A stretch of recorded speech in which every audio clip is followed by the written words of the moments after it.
right, I got some stuff to unpack here, folks, so let's get right to it. We'll start with the royal family. Prince Harry's recent reunion with King Charles has sparked optimism about their relationship, but it has reportedly not led to any progress between Harry and his brother Prince William. An insider told People that the brothers' relationship remains deeply fractured, with the source saying it is broken. Another source familiar with them added, I thought it would have perhaps eased a little bit by now, to be honest, but there has been no movement, especially on William's side.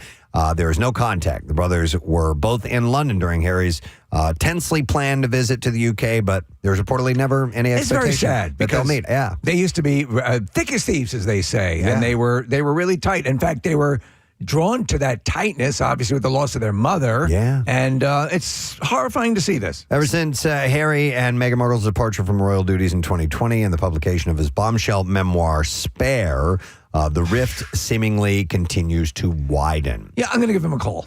I think I can see it. I think I can bring them together. While the reunion between Harry, King Charles, Queen Camilla, Meghan Markle, Prince Archie, and Princess Lilibet marked a positive step, a source close to the family said of Harry and his father, their relationship is better. So, I don't know. Are they still friendly with Hagrid? Oh, who isn't? Yeah. I mean, he's so lovable. He's hanging around there with Come on. Stuff. It's cool. Taylor, Frankie, Paul, we're going back to this. Right. Blasted former Secret Lives of Mormon Wives co-star Whitney Levitt. After Levitt unfollowed her on Instagram, Taylor commented, good.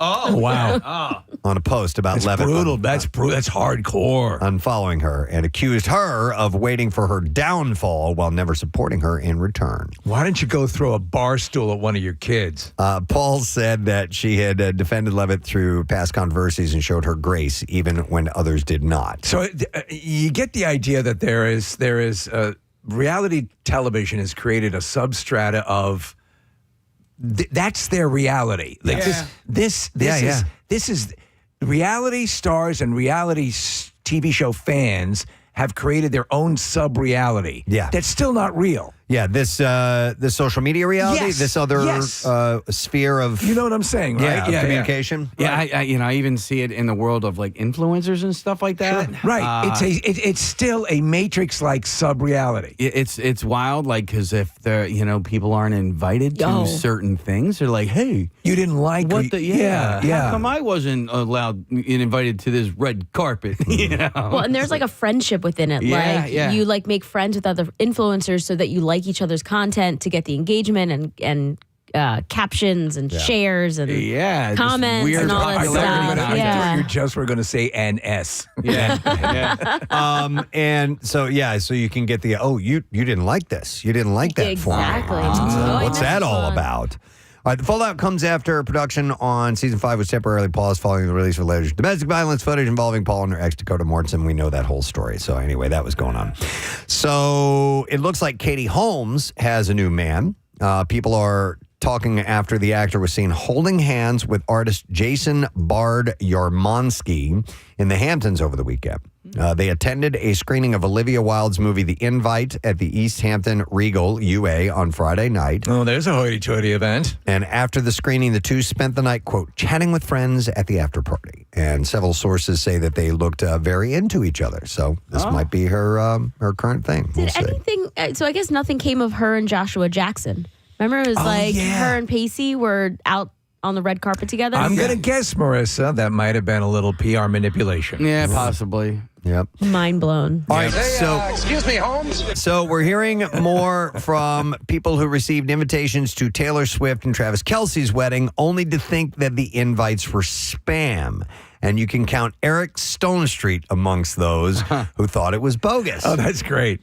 Even though he and his wife suspected the invite was not genuine, he says that they were given no way to verify the authenticity of the invitation. Oh, really? He said, we were very excited. We thought it was spam like everybody else. When we got the invitation, we were very careful. We couldn't verify with anybody. And he said, we just had to trust that it was real because I wasn't breaking any rules and Lindsay wasn't either. The invitation was 100% real, and Stone Street had gone on to say that the wedding was incredible. They ended up going. Oh, that's good. pretty. How is Eric Stone Street? All right, I'll tell you. Okay, he please. is a huge Chiefs fan. Oh, that's right. Yeah, so yes. he's a celebrity. He's in one of the really wildly popular television show, but he's also a huge Chiefs fan. Part of that big charity thing that they do every year with the Chiefs, and who else is involved with a number of other celebrities. Heidi Gardner, she was Right, at the wedding from as well SNL. too. Yeah. Apparently they had his wife is beautiful, by the way. We're looking at a picture of them side by side. So they had a great time. Shia LaBeouf back in the news, and law is once again involved, but this time he's not the one acting badly. Louisiana police arrested 40-year-old Alyssa Couture on Monday and booked her on a stalking charge. Do it! Why would you stalk that psycho? Yeah. You've officially run out of people. It would... Like the tables could turn. Yeah, on absolutely. You tried. Yeah? Yeah, right. Exactly. Hold my beer. Yeah. The arrest came hours after Alyssa posted a video. That's one of my favorites because that's the more contemplative. Just do it. Yeah. Just do it! Alyssa posted a video of a heated confrontation between her and the actor as Just do it! she sat in her car. Shia told her to get lost because she was freaking out his dad. Them's fighting words.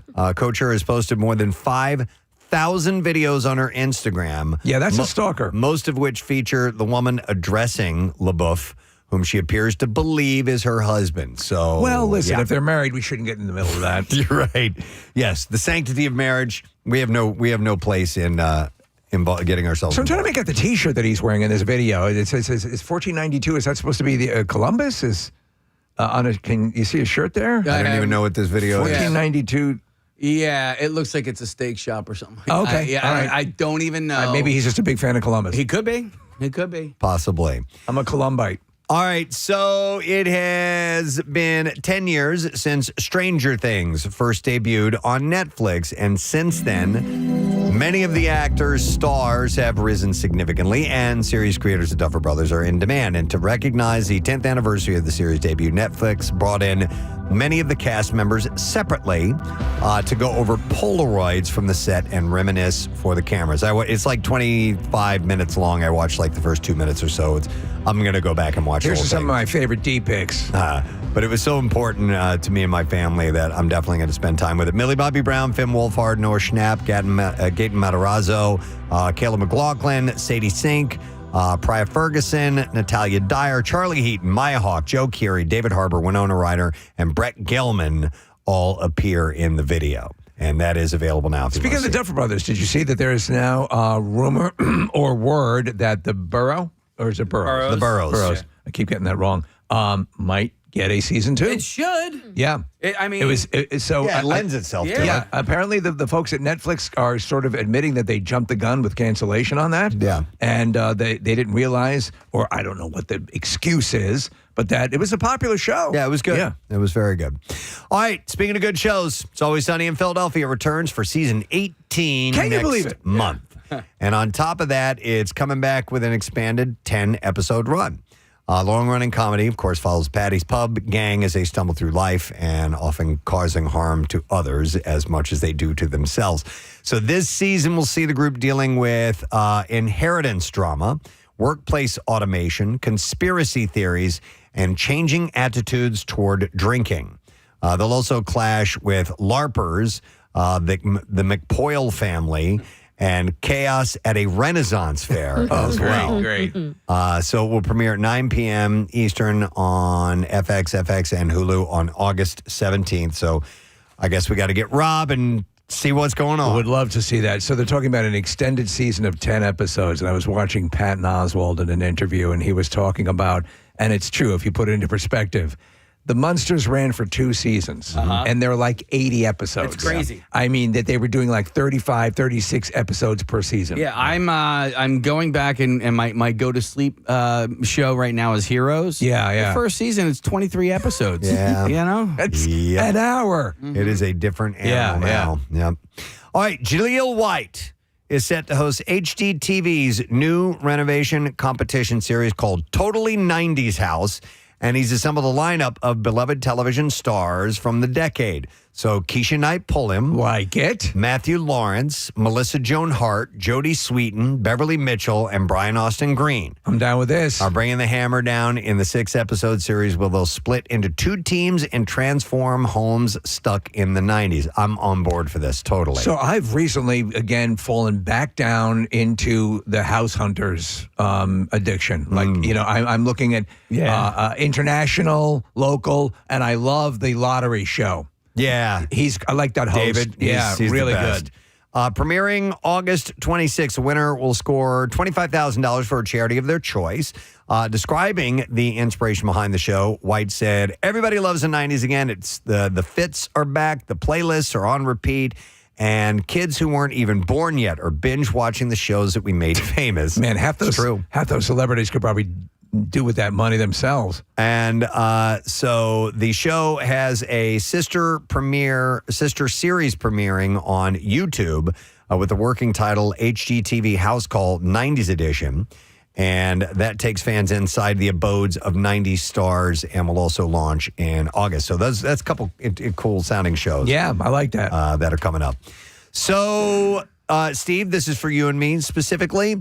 To celebrate its 10th anniversary, La La Land is returning to theaters next month. Love it. Love that movie. It was on just the other night, and I watched at least half of it. You get the beginning, and you're hooked. Yeah. That whole performance on the highway. I love the whole thing. So the movie musical stars Ryan Gosling, Emma Stone, aspiring artists who fall in love in Los Angeles. The Oscar-winning film earned 6 Academy Awards, including Best Director, Best Actress for Stone, Best Original Score, and Best Original Song for City of Stars. And it also won mistakenly Best Picture. Yeah. Oh, that's right. That was they announced the wrong movie. They said La La Land was the winner. It wasn't. What was the winner? Moonlight. Yeah. The movie returns to theaters August 16th, celebrate its 10th anniversary with its first ever presentation in Dolby Cinema at AMC Theaters featuring Dolby Vision and Dolby Atmos. Tickets are on sale now. I might go and see that in the theater. Oh, the music is really great. Dun, dun, dun, dun, dun, dun, dun. And every aspect of it. But I love that wrap up. I love the fact that it didn't turn out exactly as you thought it might, but everything was okay in spite of that. Yeah. That, your life goes on, and, it was just, they took an interesting left turn. Agreed. Yeah. Agreed. It wasn't your storybook ending. Right. Hey, and you know so what? Suck it. Shout out to Damien Chazet, who's from this area. Is it Chazet or Chazelle? Chazelle. Okay. I said Chazet. Well, you guys are the whole close. thing off. Yeah. You're tight. Yeah. Yeah, you guys. What's up, Chazet? Hey, Shazzy. Preston, is it 1.5 or is it 1.5? It's 1.5. You know When what I I'm say saying? we have a minute and a half left here on the show on a commercial, I say we got a minute and a half. Yeah. And so it's like Chazet. Yeah. D-Shaz. Jessica Alba has joined the cast of Netflix's reboot of 13 Going on 30.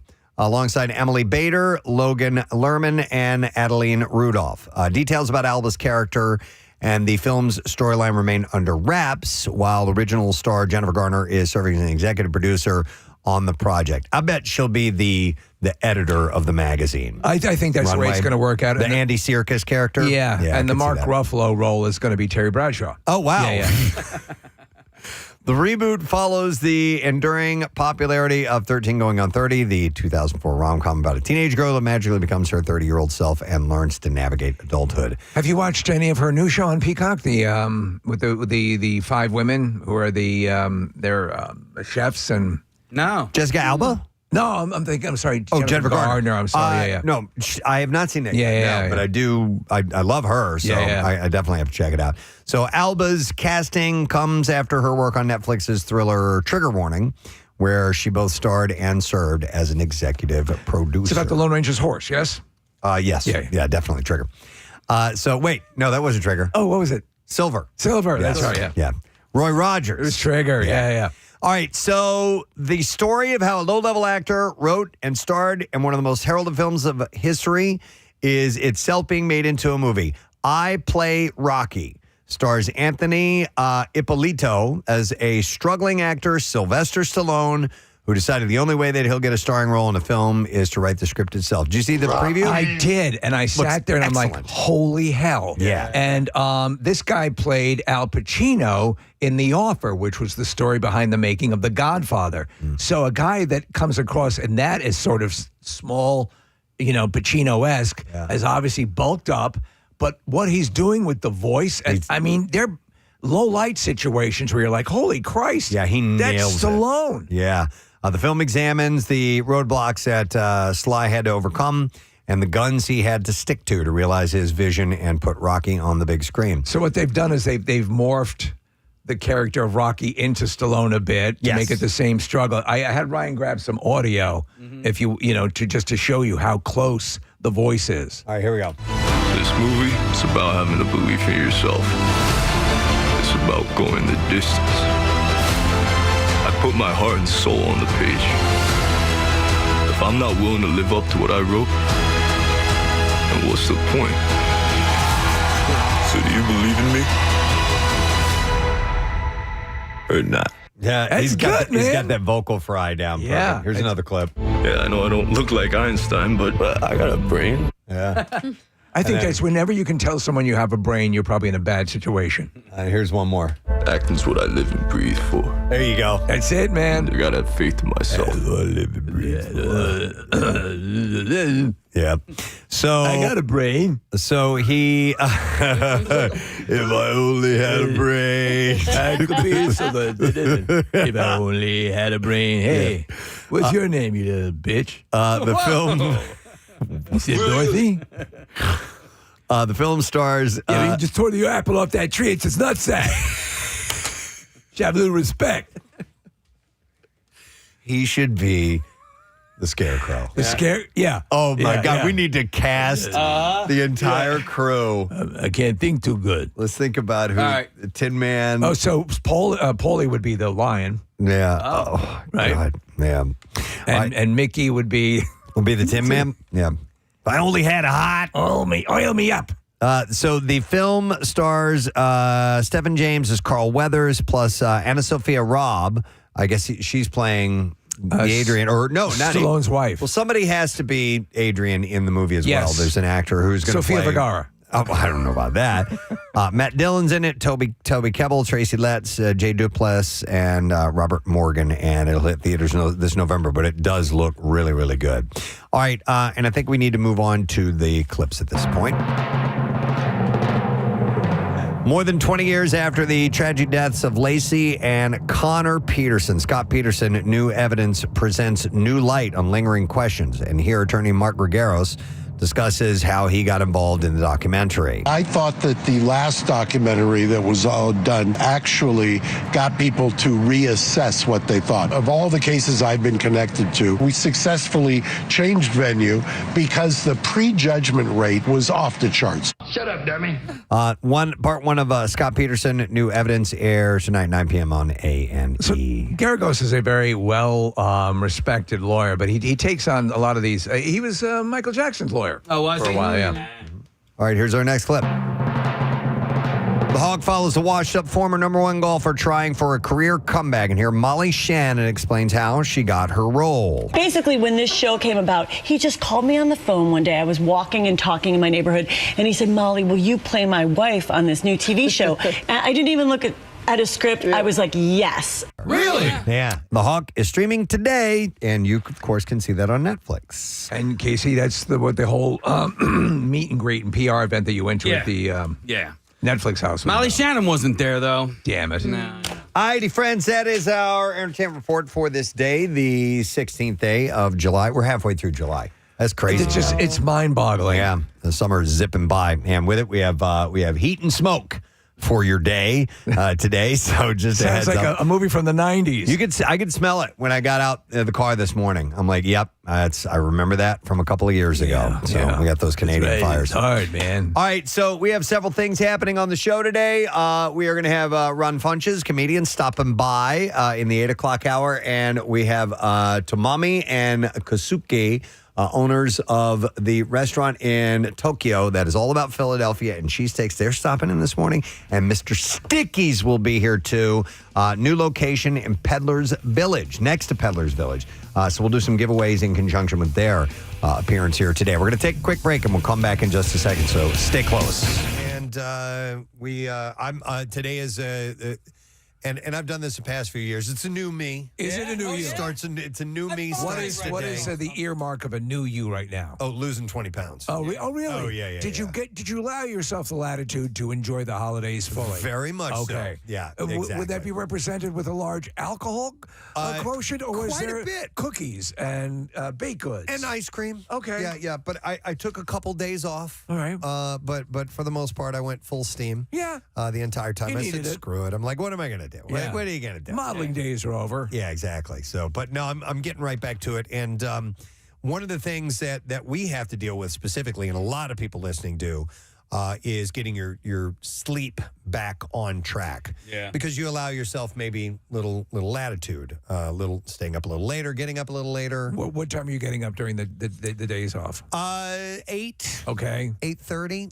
Something like that. So I do 6:30 or 7, but my natural internal clock, and I'd say statistically in any given year since we've been doing this show, I beat the alarm. I cancel the alarm before it goes off by about 5 minutes. So, and I try to keep it that way a little bit earlier, so it's not as in your face when you change over to our real deal schedule. And it seems to work. We'll see how that is on Wednesday when it tends to hit you fully. My goal during the break was to not get out of bed until after 9 o'clock. 9 o'clock. 9 o'clock. After 9. Yeah. Wow. Yeah. So do your dogs want you to get up before that? Reggie had me up earlier yesterday, so I was up at about 8:45 yesterday. So they sleep in as well. Well, yeah.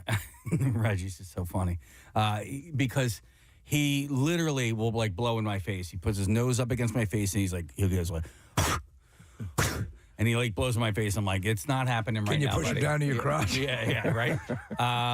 No, listen, there are other people in the house that are taking care of things. They're allowed to. They're allowed to let the dogs out. But they don't. Oh, I hear you. Yeah. Oh, that's great. All right, so I saw a couple of tips on how to get your sleep back on track after the holidays. Yeah, this can be very valuable. So this was I forgot, I don't know what the source is, but I saw these, and these are pretty good tips actually. So you need to refocus on your wind down routine. Most nights, you need to prepare your body to snooze because exhaustion won't do it. So some swear by, and I had never heard of this term before, dark showering. Have you heard of this? Dark showering. Yeah. Oh. Yeah, so it apparently helps the body relax. With the lights off? It's essentially taking a shower in the dark. Huh. Or with super low lighting. I'd never thought about that. Now, we're morning shower people. Yeah. So I'm looking for the opposite effect. I'm looking for wake up, get going, let's get moving. Yeah, I don't need that to be a sleep aid. But this is apparently if you were on your way to go to bed. Could you move your bed into the shower? Maybe you could do that. Listen, I don't take. I think you just said it. Showers for me are get up, let's get going. Exactly. Aha. But I have heard that things like warm water, a warm shower, or warm bath, maybe an hour or so before you go to bed, does help you to some extent. So that I have done as well, but I will do warm baths like in the afternoon, and I haven't taken a bath in years. Warm bath in the afternoon. Yeah. It's kind of my shower routine. I'm like afternoon or evening showerer, and I like it dimly lit. Do you not shower in the morning? And sometimes. Okay. Like 2 or 3 times a week, right. but not every day in the morning. And I love it piping hot, like burn your skin off hot. Right. So how about this dark showering? Could you imagine doing that with, I mean, you said you like it dimly lit, but how about like really dark? I think I could do it really dark. Okay. Yeah. How about dark shaving? Ooh. Yeah, that's smart. I'm awake now. Ready to go. I get the idea. It's sort of a spa type of vibe if you're just warm. But I don't want to pass out in the shower and end up with a concussion. So other things you can do to help relax the body are journaling. Journaling, no. Or you can, I'll be in the study journaling. Or you can pick up one of the books you got Bring for my Christmas. chamomile tea in there. Yeah. And then it also. Do you journal? Have you ever journaled at all? I tried. Have you ever kept a diary? So I tried. Not that long ago, I felt that I wanted to. I wanted to write Rochelle a letter. Yeah. I don't remember why. This is a few years ago, but it was important to me. Oh, dude. My dearest wife, when you caught me spanking it in the light of my laptop, dude. I want to tell you I was thinking of you. Though I was looking at porn star Dorothy LeMay, I imagined you. Oh, my God. Dorothy LeMay. It's taboo, right? Yeah. All right, anyway. No, I wanted to write her a letter, and my handwriting was way out of whack and needed to be brought back up to speed. What is this gub?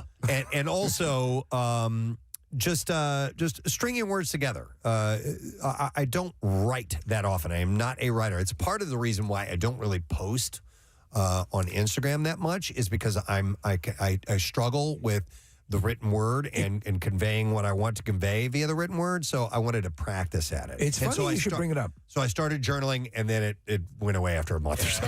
Well, I'm sorry to jump in there, but it's funny you should bring this up because I think you don't need to be a slave to.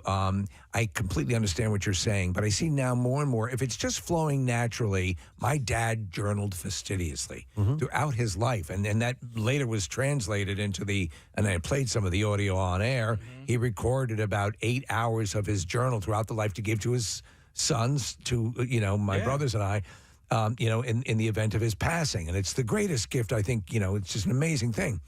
But he had a flair for that. I like to think that I'm pretty good with that as well. But I see more and more people just sort of just writing the words the way they come out, and don't be constrained by it. Your feelings will come. Does that make any sense? It does. Are you talking about it on social media? Well, journal. Your private journal. Okay, yeah. Because it's not unless you have intent of publishing it, and then you'll get somebody to clean it up. No, not at all. But I mean. But I will hand wring over social media because, people are so kind. Oh, by the way, and I'm pretty good with this, and I just wrote, I went to the store EYE, because I'm just so distracted. And you feel like, now I look like a complete moron. Yeah, but those comments help your algorithm, Steve. Oh, yeah. No, I did see a suggestion of journaling and writing things with the staunch idea that you never need to go back and reread it. Just let it out. Kind of can be practiced. Yeah. It's kind of what you're saying, Steve. Just let your feelings end up on the page and grammar be damned. The act of doing it is supposedly cathartic. It's like spanking it. It's like that. Just the act alone. Act as if, what does they say? Dance as if no one is looking. Spank it as if no one is looking. All right, you can also start a gentle pre-bed exercise. I do. I fart. It says, you don't want any strenuous workouts to get the blood pumping right before bed, as that rush can make it harder to drift off. Lighter physical activity can be calming. I do 200 burpees. Yoga and Tai Chi are linked to better sleep as they help lower the heart rate and can erase racing minds. Would you do to me, that's not something I would do. Would you do like a transcendental meditation thing or a meditation? But I have done, and I got into a pretty good habit of it, and it's part of one of the things I'm going to start doing again is just 10 minutes before bed is just stretch. Yeah. It's just do a full body. Right. I'm not spending a lot of time stretching, but I make sure that I do pretty much all of the major muscle groups and just do a stretch before going to bed, and that's something I want to get back to doing. That does help me drift off. That was it. Wait, I can't get my ankle is behind my head now. Way better. Oh. All right, and then they suggest that you gradually adjust your bedtime. Because it says suddenly forcing yourself back to, that bedtime may leave your body clock a little bit weirded out. So instead, they recommend heading to bed 20 minutes earlier every night to slowly get back to your usual bedtime if you have drifted like a few hours. I see. Yeah, that's why I sort of keep it somewhat linear to my during the vacation for us is the night before as opposed to how late you can stay up. as opposed to the day of the vacation or the day off. Yeah, I'm not obviously with these hours, I'm not a late night person at all anymore. But New Year's Eve, we did stay up till about 2, and that's like way crazy late for me. I get up at 3:45 to go to work. So then it kind of, after we did that, the last few days have tweaked me, and I've been staying up late every night until at least midnight. So last night I had to force myself to get my ass into bed. I tried, like I said, okay, I'm gonna make sure that I'm asleep by. I usually am asleep by 11. Which is still not enough sleep, but it's the way my schedule goes. I ended up watching that Screamboat horror movie. Screamboat Willie? Screamboat. So, because I couldn't get to sleep. The worst thing to do, the hardest thing to do, force yourself to go to sleep. I'm going to go to sleep now. It just doesn't work. It's tough to do. Yeah. But and like I told you at the beginning of the show this morning, I'm like, today, got up, no problem. Yeah. Tomorrow, probably no problem. Wednesday, forget it.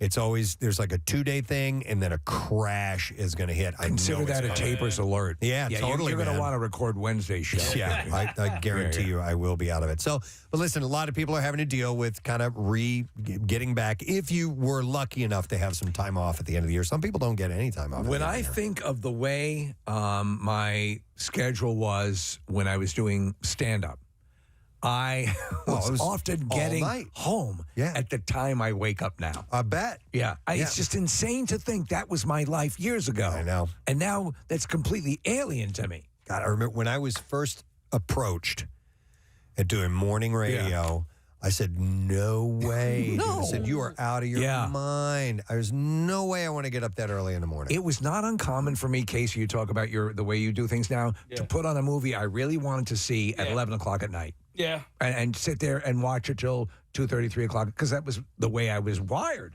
you know? Yep. This is crazy. Not anymore. Not anymore. All right, here's another thing to keep in mind as we move into the new year and after, everything that that you've gone through over the past year, kind of reassessing, not just getting some sleep or getting exercise and so on, but this is a good time to assess like decluttering things. Oh. We did replace the smoke detectors. Yes, we did that because they recommend either do that on a holiday or daylight savings time. I just disconnected them because they're so annoying. Oh my God, I know. always chirping. Yeah.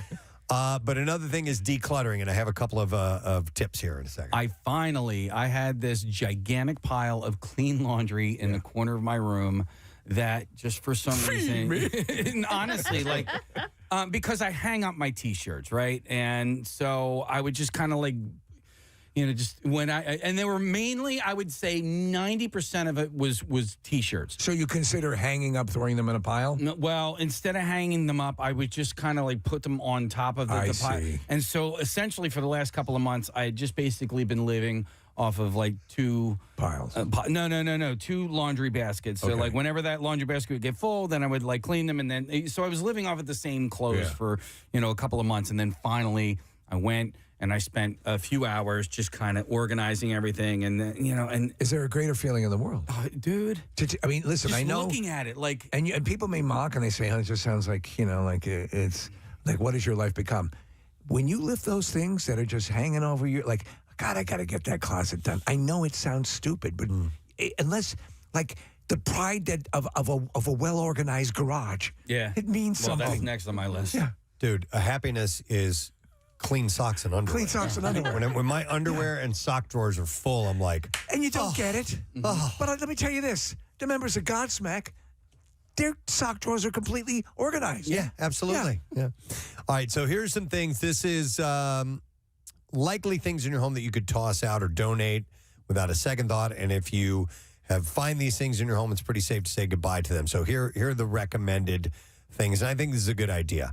Number 1, holiday decor that you didn't use this season. This is the perfect time to reassess. If you have everything out right now, and then you have a bunch of other things that didn't make it out, consider whether... You may want to consider donating those or getting rid of that Honestly, stuff. And it's not passing. Marcelo, later this morning, Ron Funches is stopping by. We got some other guests to tell you about those in a bit. But besides the heat, the humidity, and the smoke, we also have to concern ourselves with explosive diarrhea. Now, this has been the chat over the past few days on the news, and we fortunately haven't had any real bad outbreaks in and around our area, but some of the states that are bordering Pennsylvania, so who knows if it's going to happen. Yeah, it's crazy because it keeps, and you find this now in casual conversation. Oh, my you're saying, Casey, my friend got the thing. Yeah. He got it.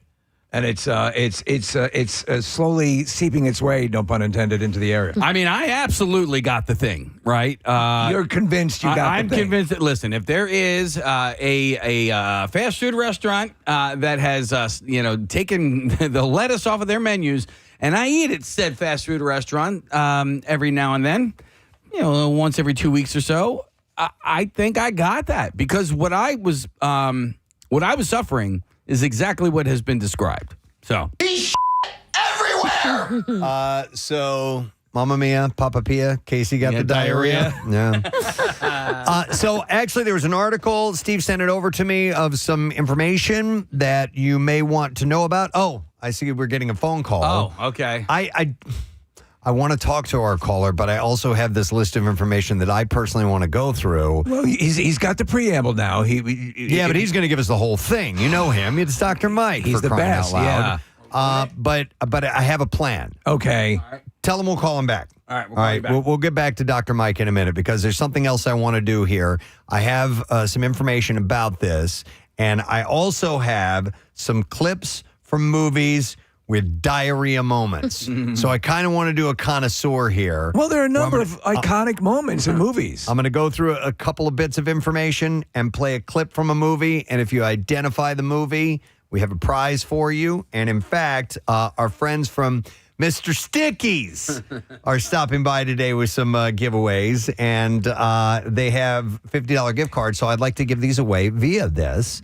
By the way, the Mr. Sticky's famous sticky and cinnamon buns are coming to Lahaska and Bucks County. It's right next to Peddler's Village. Nice. The grand opening is Saturday, 7:30 a.m. to 3:30 p.m. And you can stop by and get your Mr. Stickies, but warning, it's extremely addictive. Absolutely. So here's what I'd like to do. Play the first clip, and then I'll tell you a little bit about what we're dealing with the explosive diarrhea. I love how the fact they are just calling it explosive diarrhea. The news, the people that you trust, you turn to for your news authorities are saying explosive. So we feel completely allowed to say it as well. Yep. Everywhere. Cyclosporiasis is what it's called. So here's the first clip. Let's see if you know what this is from. Joni, was that you? I can't hold it.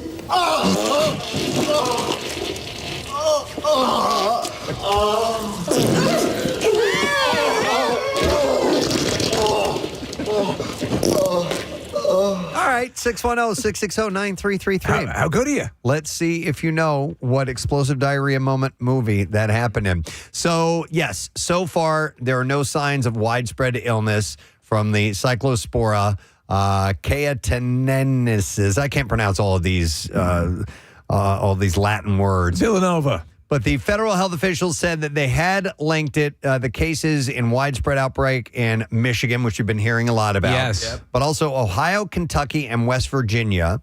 But Michigan alone had reported more than 3,000 cases by Tuesday. So it's ramping up exponentially. And obviously there's concerns around that whole thing.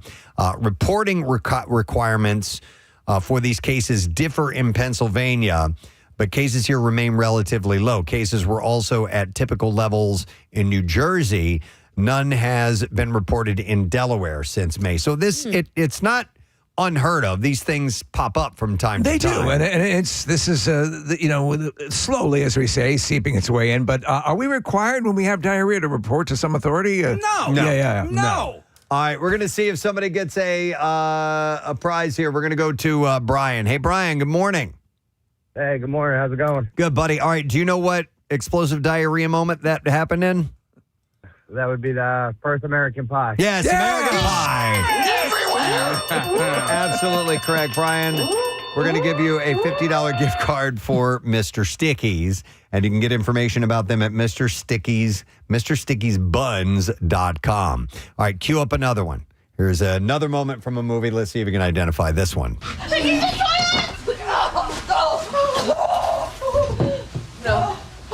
Megan. No! Look away! Megan, no! Look away! Oh! That's one of the that's maybe the Citizen Kane of such moments. It might be. Yeah. All right, 610-660-9333. Call if you know what. I actually have I have a musical accompaniment here. I forgot I even had this. Is it one of the clips that I have isolated over here? Because I have a musical thing isolated over here. No. Here, I'll play this for you anyway because it's not, it's actually, I'm not going to use it for one of the clips, but this is a good one. When you're sliding into first and you're feeling something burst, diarrhea. When you're sliding into third and you juice a turd, diarrhea.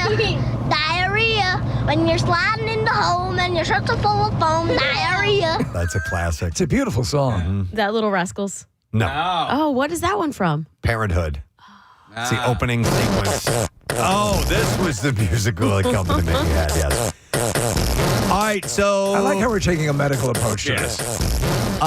Here's what you need to know about the parasite and how to prevent it. Cyclosporiasis is caused by a single-celled parasite, the cyclospora, and it spreads through fecal material, and it can infect a person's gut after consuming food or water contaminated by feces. Common symptoms include watery diarrhea, loss of appetite, cramping, nausea, and fatigue. Past outbreaks have been associated with leafy greens and other produce. The disease did not spread directly from person to person, so you don't have to worry about it being contagious to someone in your household. It becomes infectious after 1 to 2 weeks outside of the body. And infected people may not immediately develop symptoms either. It can take 2 days to 2 weeks for the symptoms to appear. So while it isn't spread person to person, if you do encounter a person who says to you, I'm suffering from diarrhea, you're probably less likely to shake their hand. Yeah. It's probably the way it goes. So, by the way, according to one expert that was quoted in this article, they said that's been the challenge for tracking where the parasite came from. Most likely it's in some produce, but which produce it's coming from is not really clear because people don't really remember what they ate 2 weeks ago. True. It's yeah, the length of time. That's a length of time. I didn't even stop and think about that. Yeah, so that's why they're having a hard time narrowing it down. Do you keep a diarrhea journal at home? Sure, I yeah. do. Yeah, absolutely. Well, it's in the kitchen. It's a dry erase board. All right, let's say you and I went out to lunch at the same place and we got the same thing, and then I got it, but you did. Is it like if we ate the same thing? Let's say it was lettuce, and we had the same head of lettuce. Will we both get it? Will you both get it? That's an interesting question. Or could you be resistant to it? Or it's a parasite. It's not a like a bacteria or something like that. This is where having a Dr. Mike would be really, really good. Well, we'll get him on at the end here. I just didn't want him to. I want to go through some of this stuff because it is how I can parse out the clips that I'm going to play. No, I know that. But I think it would be great to have anybody here that works at this radio station. Let me know if you got it. Well, I think what you're saying is you should have a diarrhea buddy. The same way if you're scuba diving. Well, it's good to have someone go with you. Chuck and I got the same menu item when we went to this place. I don't recall him saying he ever got it. Okay. You know what I mean? So I think it's possible that's, and we'll talk about it, the ramifications. But it's also possible that you didn't get this. Yeah. It's also possible you might have gotten something else. So I don't know. All right, we're going to go to Gordon, see if he knows what movie that clip was from. Hey, Gordon. Morning, brother. Yeah.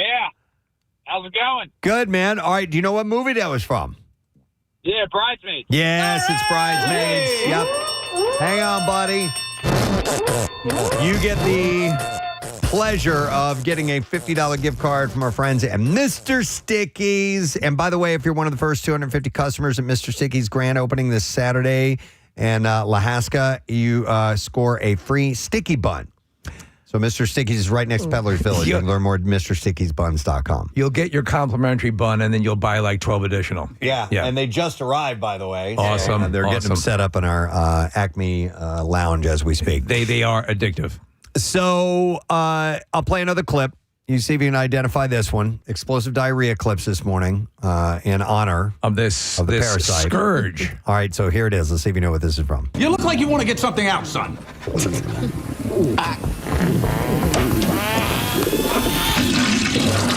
my God.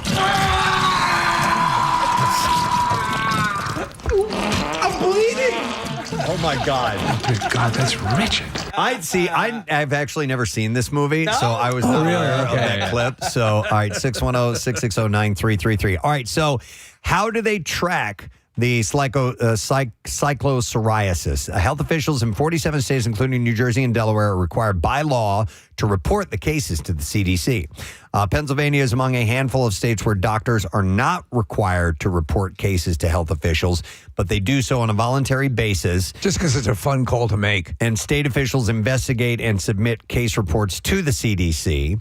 A federal foodborne illness surveillance system called FoodNet stopped tracking cyclopsoriasis last year, but that program's goal is to look at trends over time to inform policy and prevention activities, not to monitor active outbreaks, and only drew data from 10 sites around the country, according to the CDC. So that's how they're working this. So that was an ill-timed termination, right? Just before. This is the show, man. Yeah. You got the show. All right, we're going to go to Andy, see if we can get a winner. Andy, morning.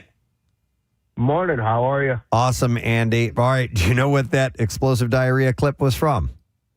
Van Wilder. Van Wilder. Yes. The Bert Kreischer story, unofficially, right? Yes. Hang on a second, Andy. We're going to give you a $50 gift card to Mr. Sticky's. And you can check them out at MrSticky'sBuns.com.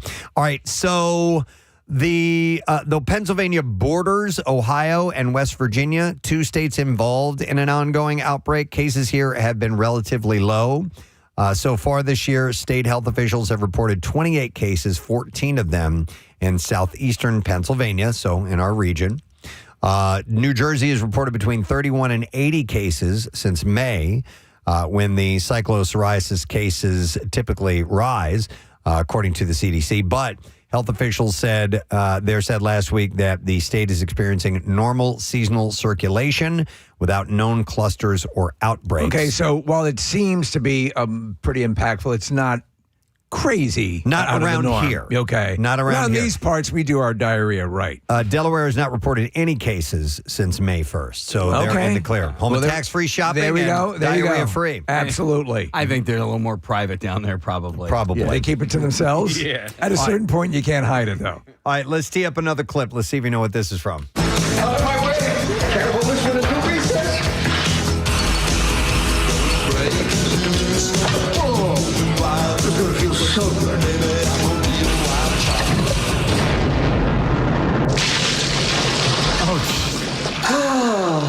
Okay. All right. I don't know that one. Neither did I. 610-660-9333 if you happen to. And we really only have one more after this, and it'll have to be for a different prize. Okay, gotcha.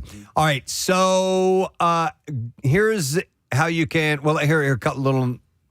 Wait, where am I? I'm losing my place here. All right, cases in Michigan, Ohio, Kentucky, and West Virginia are considered part of a multi-state outbreak, and that is likely tied to a common source, but it's still unclear what that source is. Well, what I would say is this: stay away from leafy greens and green food and vegetables, and stick with your desserts. Yeah, junk food is having a field day with this one. No, seriously, they're having a field day. Like Oreos is like, we've never had this problem before. Never. It's always the leafy greens. Though the CDC has lagged behind states in confirming cases so far, the agency has confirmed 1,645 cases since May and is monitoring 5,100 additional report cases that will be requiring additional analysis to confirm. And I'll go through how you can avoid this in just a moment. But we're going to see if somebody knows what movie that's from. And we have Justin, who's joining us next. Hey, Justin, how you doing, man? Yo, man, what's the word? The word is diarrhea today. So what movie was that clip from? Problem Child 2? Yes! Wow. That's right. Wow. Yeah. Pull that one out. By the way, Problem Child 2 has one of the best vomiting scenes ever on film as God, well. are you serious? Yeah, it's on the like the octopus, the one that spins around the amusement park. The chairs. Yeah, and one kid, the entire ride starts puking. All right, so we're going to give you that $50 gift card to Mr. Stickies, and we'll continue giving love to Mr. Stickies throughout the morning. So we're going to do a different prize for this so one we more? have a $50 Dunkin's gift card for this one. All right, and you'll have to identify. Yeah, we got to do this clip. This is the one. Yeah. Here we go. Dude. Oh my God.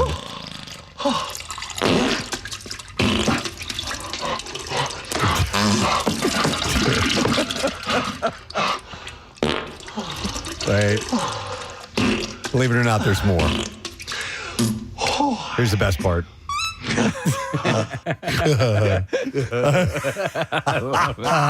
Well, yes, we'll talk about it after someone. 610-660-9333. All right, good hand washing practices. Are the first line of defense against cyclopsoriasis.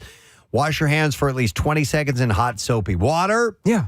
And washing produce also helps, but rinsing does not necessarily remove all of the traces of the cyclospora. Heating produce to 150 degrees Fahrenheit can kill the parasite. Okay, I did not know that heating the produce is part of the process. If you really want to be very comprehensive, what I do when I'm washing my hands, I hum to myself Inagata Davida, and that's the duration that I wash my hands. So higher risk groups, immunocompromised people, young children, elderly people, pregnant women may want to avoid fresh produce and instead opt for frozen or canned fruit and vegetables. By the way, Dr. Mike, you can call back now on the hotline. We would love to hear from you at this point. Most of the products have been treated with heat at some point in their packaging progress. And I'll actually, after we get our winner here, I'll narrow down some very specifics for you. Let's go to Matt and see if he knows what movie that's from. Hey, Matt. Morning, bud. Hey, good morning, Prespo. Good morning, sir. All right, you got to know that movie, right? Is it Dumb and Dumber? It is. That is the best one. Hang on. And for you, sir, we have a $50 Dunkin' gift card. You can refresh your summer with MMR and Dunkin'. Head to the contest page and enter for a chance to win a visit from the MMR Army and your work site for a Dunkin' Refreshers break for your crew. Cool down all summer long at Dunkin' with the Dunkin' Refreshers, available in so many delicious flavors, like all new pink pineapple, or you can try the fan favorite like mango, pineapple, strawberry, dragon fruit, or black cherry, and it is a sip of summer only at Dunkin', so congratulations to you. One of the brilliant things about that scene is it's sort of a montage, and they keep cutting to Jim Carrey, who's poured the Turbolax into his drink or whatever he had, and he's just going, oh my God. But that little squeak at the end, and then Jeff Daniels just goes, and then the realization that the toilet is broken. Oh my God. Is a classic movie moment. Hope you're not using the toilet in there. Foods to skip and foods that are safe. So here you go. Avoid bagged salad mixes and pre-cut leafy greens. Always the culprit. Fresh herbs like basil and cilantro. Raspberries and blackberries as well. And also snow peas and green onions. Green onions are almost always a culprit. Are they in this deal? I don't know. I wonder what it is about green onions. Remember years ago when Chi-Chi's had that outbreak? That's right. It was the green onions. So you don't put cilantro on anything because your wife hates it, but you have your own fresh basil, so you don't have to worry about I don't have to worry about that. Yeah, we have an herb garden, but if you're buying them from the store, keep that in mind. Now, foods that are safe. Cooked foods, any hot meals, stir fries, stews, all baked goods, generally perfect fine to eat as heat destroys the parasite. Then you have thick peeled fruits. All right, fruits where you discard the rind are safest raw choices. These include bananas, oranges, grapefruits, mangoes, pineapples, and avocados. Canned foods are safe because the thermal processing. Canned vegetables and fruits are safe. And then you have frozen produce. So if you like berries for smoothies, you can cook them down first. It says example is into jams or sauces, then freeze them or rely on commercial frozen produce. So those are the suggestions as far as safety goes. All right. Let's get the good doctor on. I've never in our career shut the doctor out, but I had a plan there. It was just timing we had to work with at the beginning, but we definitely got to bring him on board. You know him from Penn Medicine and Fox 29. Dr. Mike Sirigliano. Hey, Dr. Mike. I got to tell you, you guys, you did a fabulous job. Oh, thank you. I'm telling you. You know, speaking of clips, did you ever see Catch Me If You Can? Yeah. Oh, yeah, the Spielberg movie. Leonardo DiCaprio, he pretended he was a doctor. Yeah. Yeah. I'm telling you, I'm going to have you come in my office. Done. I'm going to have you put on the jacket, Dr. Mike, and I'm just going to, if you don't know what to say, just say, I concur. Oh, That's what you do. That's the big secret of the medical industry. You just say, I concur. No. Nice. You did cyclosporiasis. You did. I'm telling you, man, I am impressed. Well, listen. But anyway, question. Look, they have, you know, one of the things in the article, Dr. Mike, is that, you know, we haven't really been hit with it yet, at least to an outbreak level. Casey feels that he may have had this. So how do you know if you've actually gotten this or not? Well, the only way really to tell is to get stool cultures. Okay. So if someone comes in and they have diarrhea, usually if it's prolonged and someone's worried about it, we'll do stool cultures. We'll check for standard bacteria. We'll check for Clostridium difficile, C. diff, and we'll check for ova and parasites. Now, the funny thing about this one, am I getting feedback, you guys? You're good. No, you're good. You sound good. We're good. Okay. All right. So the bottom line is that with this particular parasite, you have to get the lab, you have to alert them, hey, we may be dealing with cyclosporiasis. And they will do special testing. They'll look under the microscope and see if they see the parasite. Now, before people get all panicked, we have treatment for this. It's the antibiotic Bactrim, all right? It's treatable, and we also can use things like ciprofloxacin and stuff like that. But if you're immunocompromised or if you are someone who is ill or have cancer, then it can be rather serious. You just have to stay hydrated. So liquid IV, Gatorade, things like that. And if it's not getting better and you're getting worse, we make the diagnosis and treat you. So let me ask you a question. It's a question, Dr. Mike, that Casey posed just a little while ago. Say two people, he's having the same meal with, his friend or Chuck in this case, and he gets it. Is it sort of a guarantee that both parties will get it, or can someone be, quote unquote, resistant to it? Well, I don't know that you would be resistant to it. It's something that occurs around this time of year, but it's not all that common. But it would depend on whether Chuck ate the same salad or whatever. Yeah. That you know. What if he had? The thing.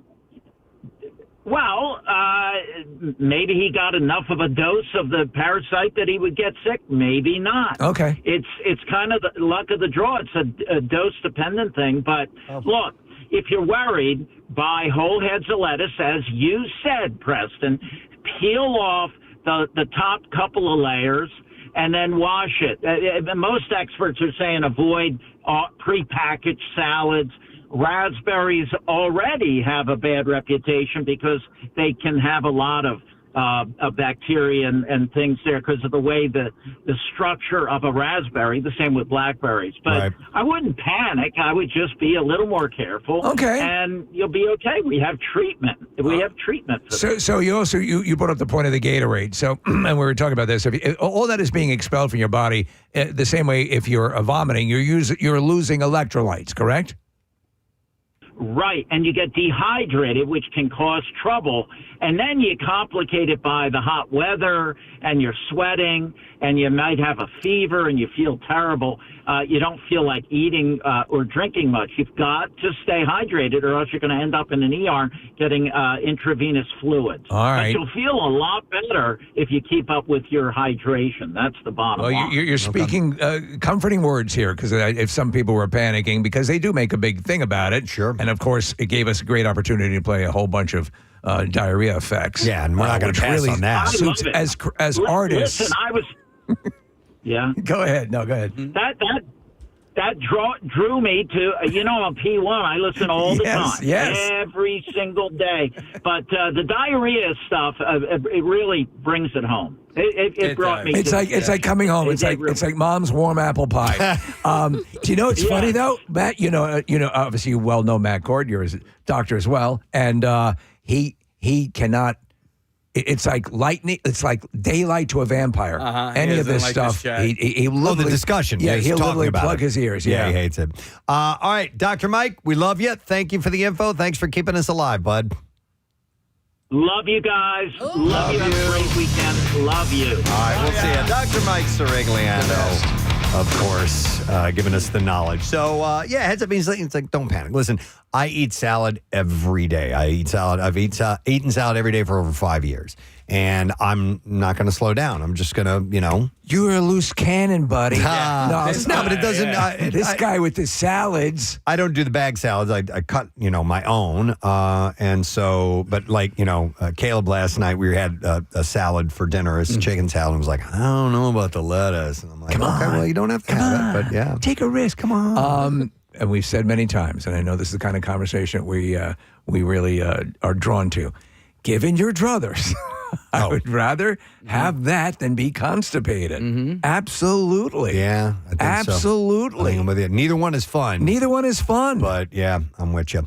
All right, so hope you enjoyed this chat. When you're sliding into first and you're feeling something burst, diarrhea. By the way. Diarrhea. When you're sliding into third and you juice it, turd, diarrhea. Somebody had texted in and said some people are calling it butthole COVID. Butthole COVID. I like that. Yeah, BHC. Yeah. All right, we are going to take a break and come back in a moment. Some bizarre file stories are on the way. We got a list of guests on the program. We got some stuff to give to you. We'll be back. Stay with us. And you can also evolve your decorations. Yeah. So for the longest time, I thought the Coca-Cola polar bears were adorable, and there was Coca-Cola had a whole line of things, and it was just cute.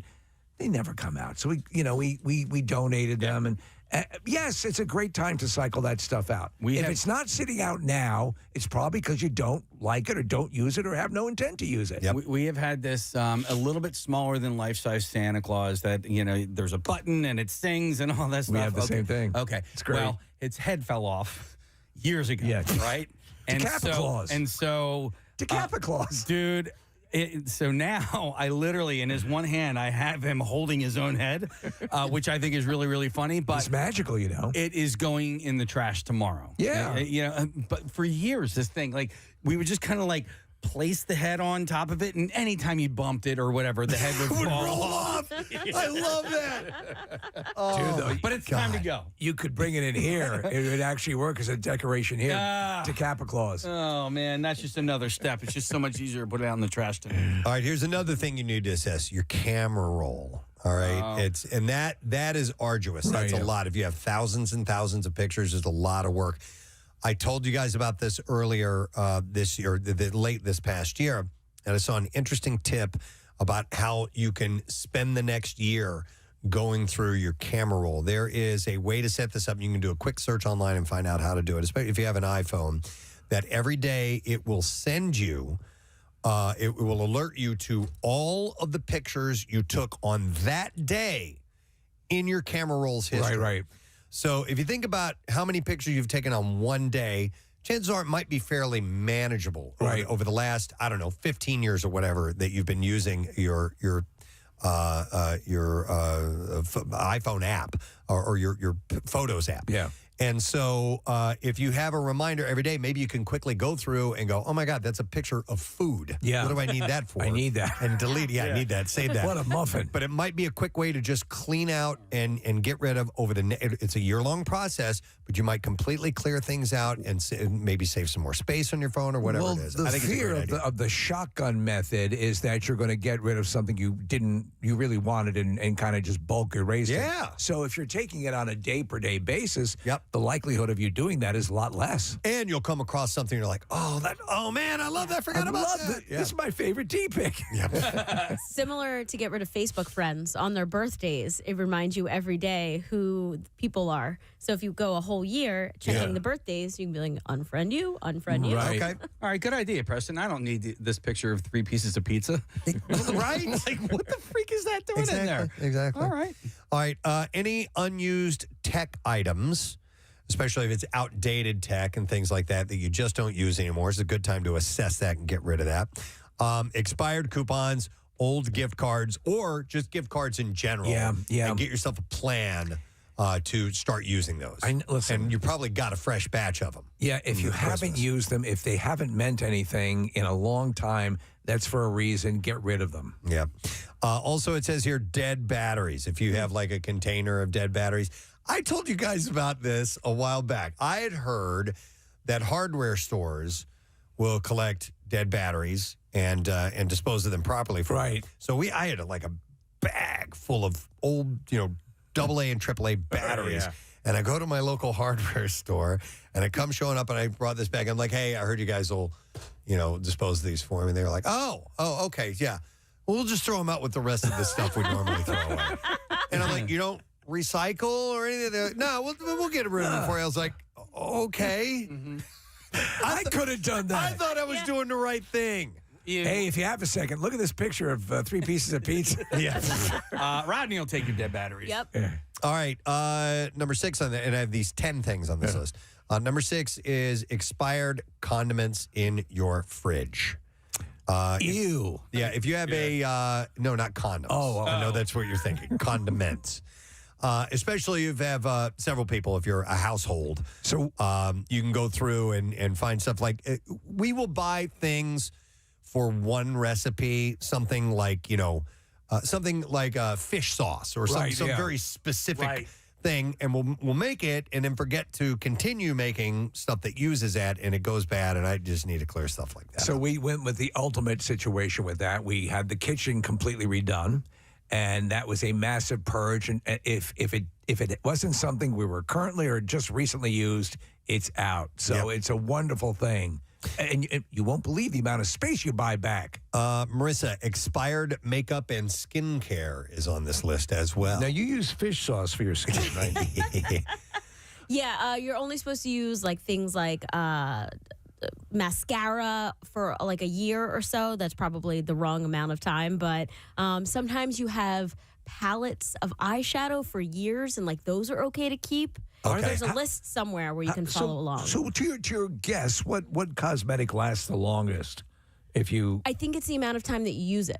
Oh, I see. So if you're using a mascara every day, it gets bacteria on it because you're constantly using it. If you're putting, eyeshadow palette and putting your brushes in it every day and not cleaning them. But if you're just using it for one color and then using it later, 6 months later, it has different bacteria levels. But it says on here expired makeup and skincare. So I guess some of them do have a quote unquote shelf life. I mean, you could probably get away with, but maybe it's like a best used by date or something. I don't know. Yeah, and some of them will crumble. You think you've kept it for so long, and then you touch it and it crumbles apart. How did you look?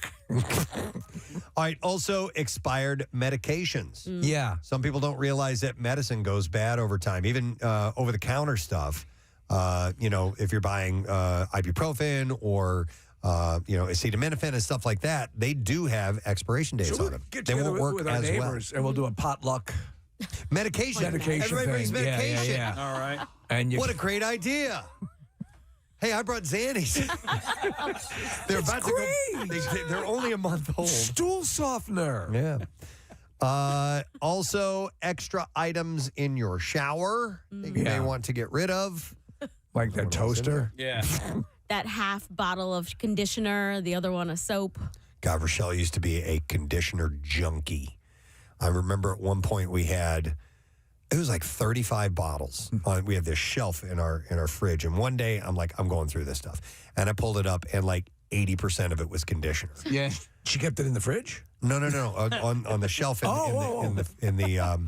the shower. Did I say fridge? Yeah. No, did you? I don't know. Okay. No, I just thought maybe that's the way you would store it. No. No, we have empty bottles of like things in the shower. That just hang out? That just hang out there. Yep. Yep. Do they have the little bit of water in them that you put in? Because you Some think do. that soap's going to last one more time? Yeah. So that's something my shower is completely devoid of, which is conditioner. Yeah, you don't need any of that. I don't need any of that. But you know, yeah. Again, when you declutter the bathroom, you know what I started doing? I started taking my toothbrush and everything, and I put it in the drawer at the top under this, so that my counter is completely clean. When I take stuff out and then put it back in. Nice. That'll last for a day. So yeah, Marissa, I strangle soap, shampoo to the bitter end. All the time. And I do the water and shake it up and do the whole thing, trying to get every little bit out of it that I can. And then the shampoo leaves it finishes before the conditioner. Right. So that you save Yeah. a conditioner, and then if you buy it as a set, you put both of them in the shower, and then that's how you build up the conditioner. So traditionally, both shampoo and conditioner is like just a dollop. I use way more shampoo than I do conditioner. Do you? Yeah, Okay. yeah. All right. Conditioner, you don't need that much. Yeah, you're only supposed to use like a quarter or smaller, but sometimes you use more. Do you use conditioner? Not all the time. I haven't done it in a long time. You're more a Jerry Crow kind of guy. No, like if anything, I'll do like Soul conditioner, Glow. like Soul Glow. maybe like once a week, once every 2 weeks. Okay. But yeah, my hair's not long enough. You know. Are you guys different products? What do you mean? Do you use like shampoo for your hair and soap for your body, or are you like all in ones? Shampoo for my hair and beard. I do the 3-in-1. It's Crew, so it's body wash and fish sauce and shampoo and conditioner all in one. So And I just toothpaste. use all of that and toothpaste. Yeah, 4-in-1. Yeah. Face wash. That's just the worst toothpaste I've ever had. So get rid of some extra items in your shower. And then the last thing it says here is canned goods you don't use. I take them out of my shower all the time. Do you? Yeah. Yeah. What's with this beans? Probably in your pantry is where you're going to find that stuff. Yeah, man. So we got, again, thanks, Mr. Contractor, help redo everything. And we had these cabinets, Preston, that were horrible, that we kept buying the same stuff over and over, not realizing we had it already in the cabinet. It's like, how long has this been in here? Uh-huh. Mm-hmm. So it's a good time to assess that stuff. Move the clutter if you're going out. to pick a benchmark time to do it, why not now? I would like to bring you into the world of our esteemed establishment known as the Just Saying Institute. The Just Saying Institute, home of the Bird, Band, Avian, and Rock and Roll Museum. The entire museum. Yeah, all the it's bird bands. All right, man, there's been some really interesting things that have occurred in the world of science. And I'm going to start with a fairly serious one here, which now listen, when you hear about discoveries that have not yet been fully tested, it can take a long, long time for things to actually pan out. Yes. But I always think that it's nice to have a kernel of hope. And a team of American scientists claim that they have done something miraculous. They have cured lab mice suffering from Alzheimer's disease. Wow, really? Cured. And the word cured is in parentheses here, and I'll explain in a moment. They've made a lot of steps forward in slowing the progression and other things that they've been working on. There seems to be a good story popping up about Alzheimer's and dementia treatment every couple of months now. So they seem to be dancing all around this. So hopefully this is something. Yeah, the researchers achieved this feat by administering the rodents with the powerful compound, which is known as P7C3A20, which they announced in a new paper in the journal Cell Reports Medicine. Scientists from Ohio's Case Western Reserve University Hospitals, and the Lewis Stokes Cleveland VA Medical Center undertook the study. Andrew A. Piper, who's the study's principal investigator, said the key takeaway is a message of hope. The effects of Alzheimer's disease may not be inevitably permanent. Like they're talking about reversal. Reversing it. And I've heard this. There are other things that have been mentioned that you've mentioned that talk about the reversal. Now, how does one meter Alzheimer's in a mouse? Yeah, really. Do they not recognize family members? I can give you the rundown of it. It's a lengthy article, but the damaged brain, he says, can, under some conditions, repair itself and regain function. That's incredible. I just think of preventative, as opposed to reversing it. So my mother-in-law passed away from Alzheimer's. She was later on when she got it, but it's something that sort of looms because there's it can be a family component, and there's all these things. One of the spots earlier, Preston, for and I wanted to mention it to you in passing, brought up about hearing aids and that the ability to hear can impact you. Have you heard this in one of the spots we play? It's for the company. No. Yeah, and that can have a significant sway over whether you are susceptible to Alzheimer's or not. Okay. And I'm sorry, I'm half-ass quoting it, but it caught me off guard. Is that really something? Well, that's interesting because I just learned that hearing aids are not covered by most insurance. Okay. Which just seems crazy because they're very expensive. Yeah. And if it does have medical Do you know what? implications They're like less this. expensive now than they've like. There are so many companies that are making them and that are making them like you could just go in and interesting. My dad before he passed had purchased kind of these general that he loved that were great. Costco has a hearing aid section, believe it or not. Yeah, and a whole where you can go in and get tested. And have, I took my dad in there when he was living with us for a little while to get his hearing aids fixed and all that. So, well, Dad, mentioning again Mr. Stickies because they dropped off a ridiculous amount of sticky buns this morning. But there's a new location, the grand opening Saturday in Lahaska. Which is next to Peddler's Village, right next there. The first one, if you're one of the first 250 customers on the grand opening this Saturday, you will get a free sticky bun, by the way. Yep. And then you're hooked. And you can learn more at MrStickiesBuns.com. So get that info and get that sticky bun. All right, it's B-File time. WMMR presents Preston and Steve's Bizarre File. Brought to you by SunnyMac Solar, your trusted full-service solar partner and the solar company that Steve trusts. Go to sunnymac.com to find out how much you can save by switching to solar. Law enforcement agencies are accustomed to dealing with cat burglars, but now a Maryland police department is saying that it grappled with a cat-wielding bank robber. Police said that officers arrested a man suspected of stealing a cat and then taking the animal with him to a PNC bank branch in the local community of Beltsville to rob the establishment on Monday morning. I've got a cat and I know how to use it. So the cat was returned after the suspect was arrested, the police department said. The agency said no injuries were reported, and it declined to name the suspect or release additional details, saying the case, bound for a spot in the annals of bizarre reported U.S. crimes, remains under investigation. Nonetheless, the social media post from the Beltsville Community Cats Rescue Shelter provided more info. They identified the cat as the center of the alleged botched caper as Magnolia, a 3.5-month-old tuxedo kitten. The shelter recounted how the suspect first snatched Magnolia from her adoption habitat at the store, took her across the parking lot to a PNC branch and tried to use her as an accessory in an attempt to robbery. He had asked the bank manager to hold the kitten while he wrote a note and then handed the note to a teller demanding all the cash. Wow, that's a different approach. Thankfully, the robbery He's got a cat. Was unsuccessful. The suspect was arrested, and Magnolia was found safe and sound in the bank manager's office, where the two had bonded over their shared ordeal. He's a cat. Pat Supplies Plus store employees said that Magnolia's catnapper had come in daily for about 2 weeks and focused on this kitten each time. Finally, on Monday, he managed to use a key to open a cat adoption area and whisked Magnolia away. Don't most bank security guards carry dogs? As of Monday, Magnolia is still waiting to be adopted, but I'm sure after all of this hubbub, somebody's going to snatch her real quick. Now that she's a known felon. Yeah, totally. All right, a Florida tattoo artist is behind bars after allegedly being spotted outside an apartment building at 2:30 a.m. with his pants down, inserting a sex toy into his person. Wow.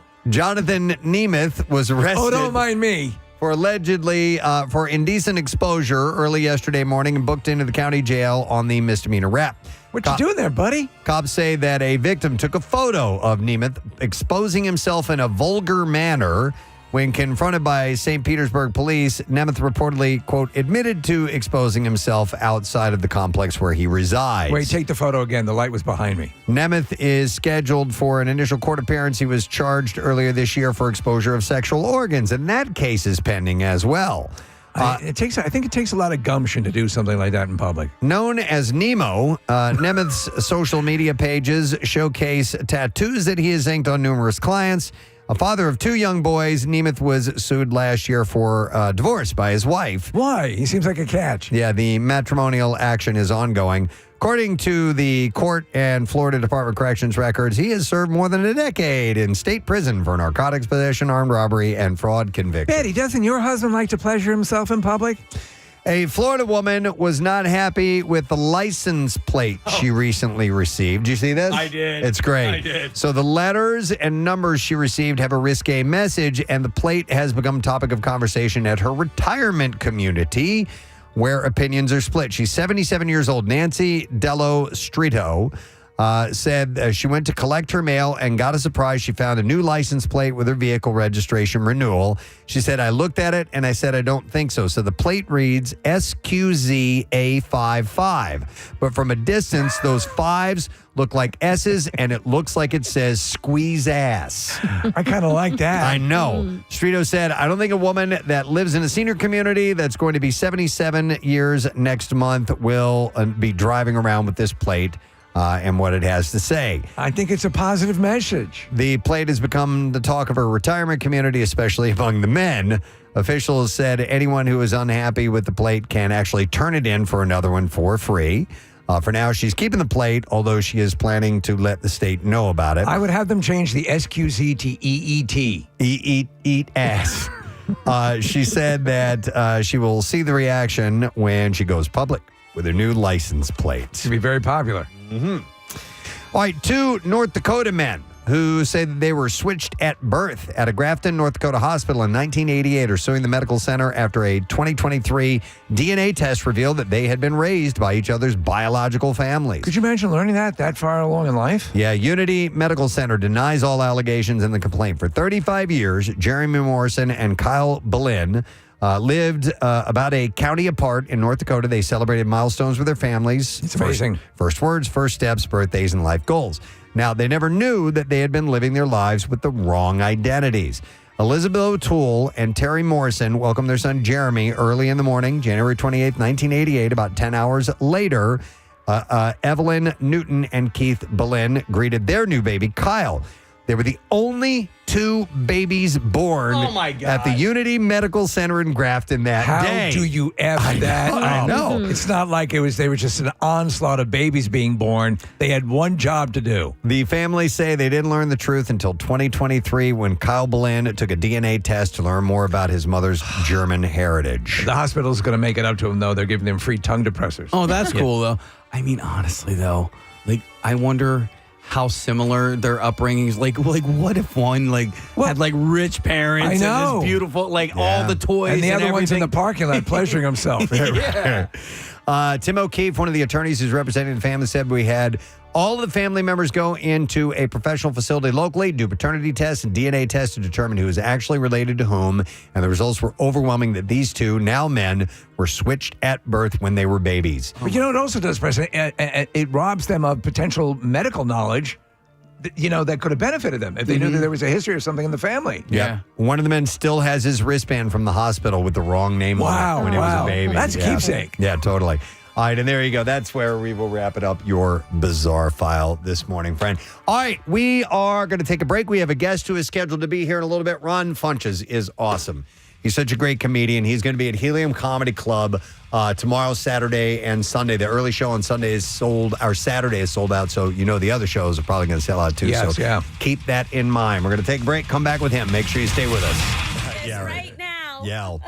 This research is part of a growing wave of very promising lab studies that point to a tantalizing future where Alzheimer's and other neurological issues could be a thing of the past. Besides this P7C3A20 research, others have scored remarkable lab results using different compounds and treatments. So this has made normally cautious scientists so excited that they are making bold predictions. University of Edinburgh neuroscience professor Tara Spires-Jones said that this month she thinks that the scientists are closer than ever to a truly life-changing treatment in as little as 5 to 10 years. You need stuff like this. I mean, this specifically robs you of when family members or people are dealing with this and somebody ceases to recognize them. The whole Bruce Willis's thing, it's not exactly Alzheimer's, aphasia, right? but There is a similar aspect, and it robs the person. You know, it's a horrifying thing. So, regardless of the cause, previous research has suggested that Alzheimer's is a form of inflammation, and that means lessening or zeroing out inflammation in the brain could be key rather than managing symptoms. So, let me get to the whole mouse, the mouse thing. Yeah. So, for the study, the scientists focused on the impact of the crucial molecule called NAD+, or I'll call it NAD. Yeah, I know. Sounds like a ball, right? Yeah. It's a coenzyme important for driving cellular metabolism, which decreases as we age. Patients with Alzheimer's suffer from a significant decrease of NAD+ in the brain, and hence their brain cells have trouble maintaining normal functionality, staving off inflammation, canceling other physical hallmarks of the disease. Hey, Go ahead. Yeah, they took 2 types of mice, okay? Lab mice. All right. That have been genetically bred to be predisposed to Alzheimer's. So they know how to do that. Treatment successfully prevented them from developing the disease.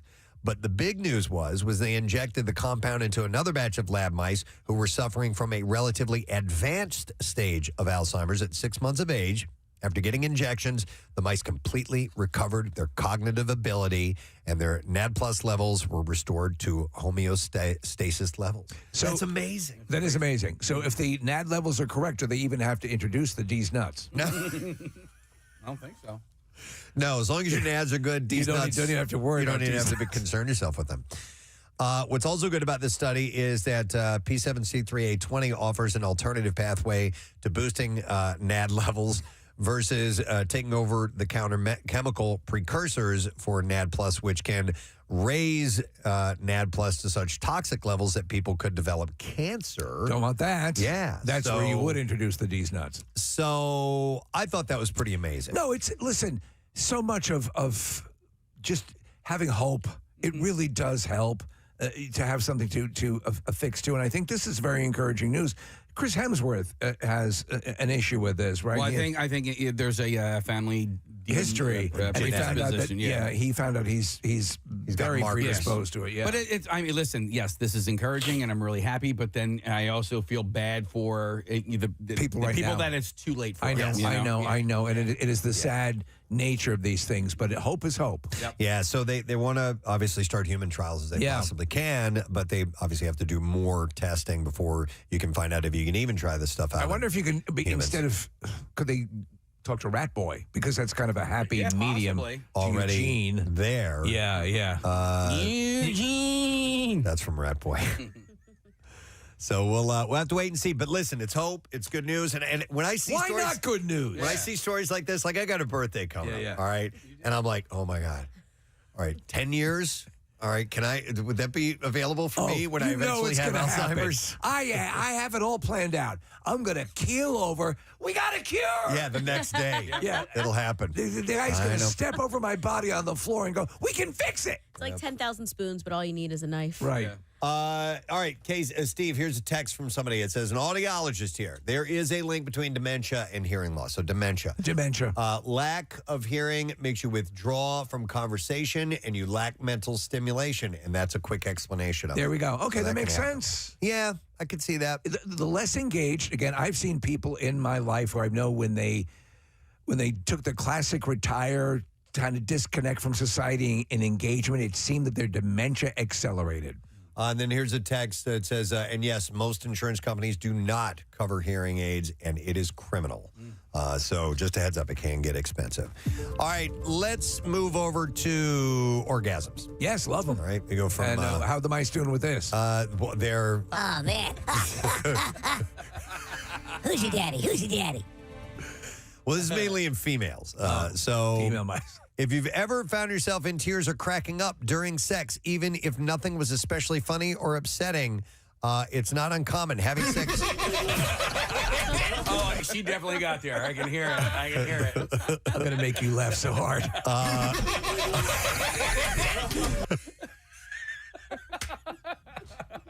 Oh, my God. You're possessed.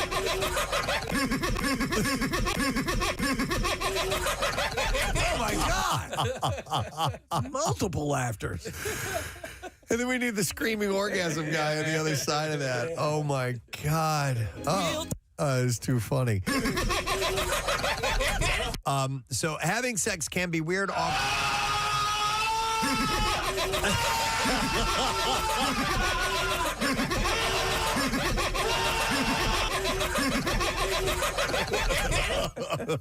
I'm gonna be like her. It can be what she's at. Yeah. It can be weird, awkward, or embarrassing, and it turns out our reactions to it can be as well. New research suggests that headaches, crying, nosebleeds, or even hallucinations during or after an orgasm are totally normal responses for women. Yes, it's funny. You always the Just Saying Institute always seems to tap into things I've just read articles about or whatever. I mean, I know we're pulling from the same pool of stuff, but it is a convulsive sort of thing. Yeah, and so you would imagine. Yeah, and your body releases people have heart attacks, all kinds of hormones, and so. A new study from Northwestern University is the first one to look into how often and consistently women experience various responses and when they happen most often. And it finds that while these sensations tend to be rare, they are within the range of normal sexual response, even if they're surprising to the woman experiencing them. Dr. Lauren Stryker, a clinical professor at Northwestern University, says that women need to know that if they have uncontrollable peals of laughter every time they orgasm and nothing was funny, they're not alone. The study involved anonymous responses from 3,800 women, and 86 of them reported experiencing these responses.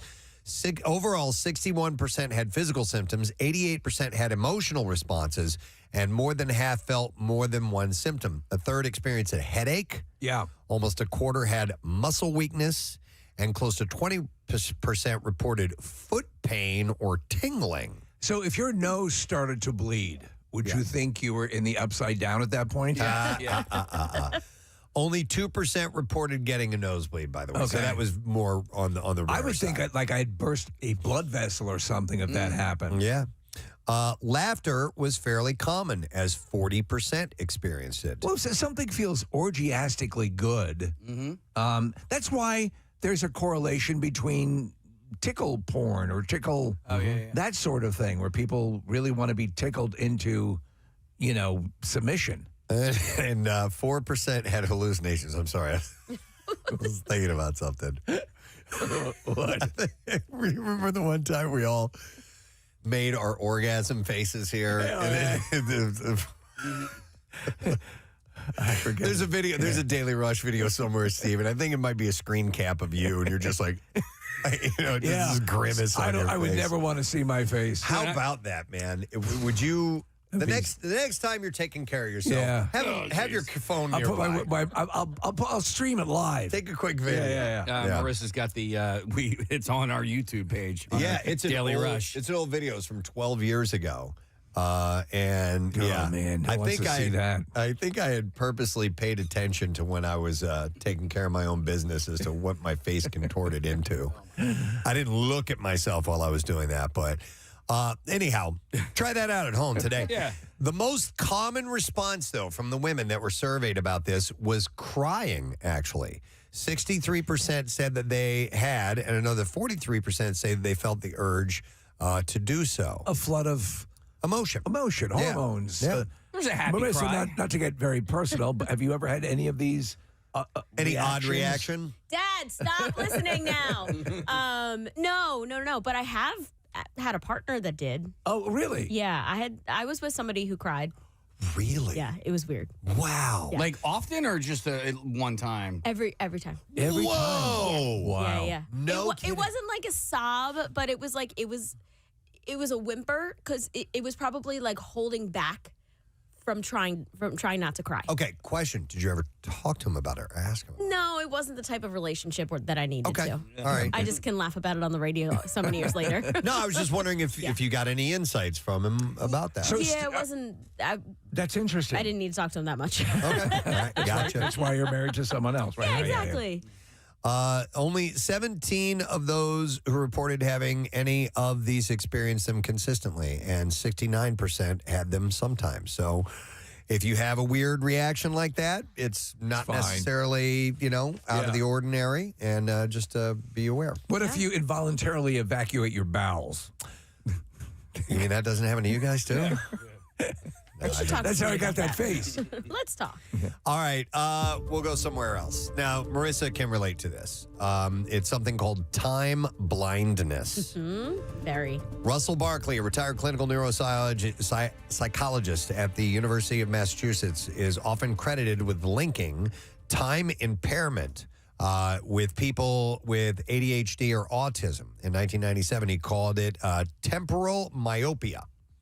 But recently, time blindness has sparked a social media debate.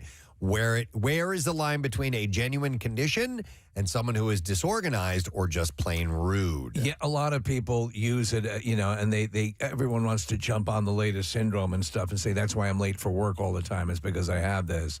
But it's not. There is a definite clinical condition that is not what a lot of people think it is. Time blindness is the inability to determine how long a task will take or conceptualize. All right, thanks, Marissa. So our next guest back in our studio because he is in town to play Helium Comedy Club tomorrow, Saturday, and a Sunday show. The early show on Saturday has sold out, so these other shows are probably going to follow suit. You want to get your tickets now to heliumcomedy.com. He's on the Faithful Tour. Please welcome Ron Funches to the program. Hello, Ron. Hi. Is the Faithful, is that your legion of fans? I'd say that. It's just me, myself, and it's a reference to the fact that I was on The Traitors, the new season on The Traitors on Peacock this last year. Right. But everybody was mean and a bunch of traitors, and I'm the Faithful. Well, that was, it was funny because I checked out that show a little bit, and it's like, this is really, it was making me nervous. And like, it's too angst-ridden. It is. And knowing you, who is like, to me, is on like a Tom Hanks level of nice and always like upbeat and very good. I'm like, what the hell is Ron Funches doing on this thing? And trying to pay my mortgage. Yes. But there's a story that goes along with it. So you're there.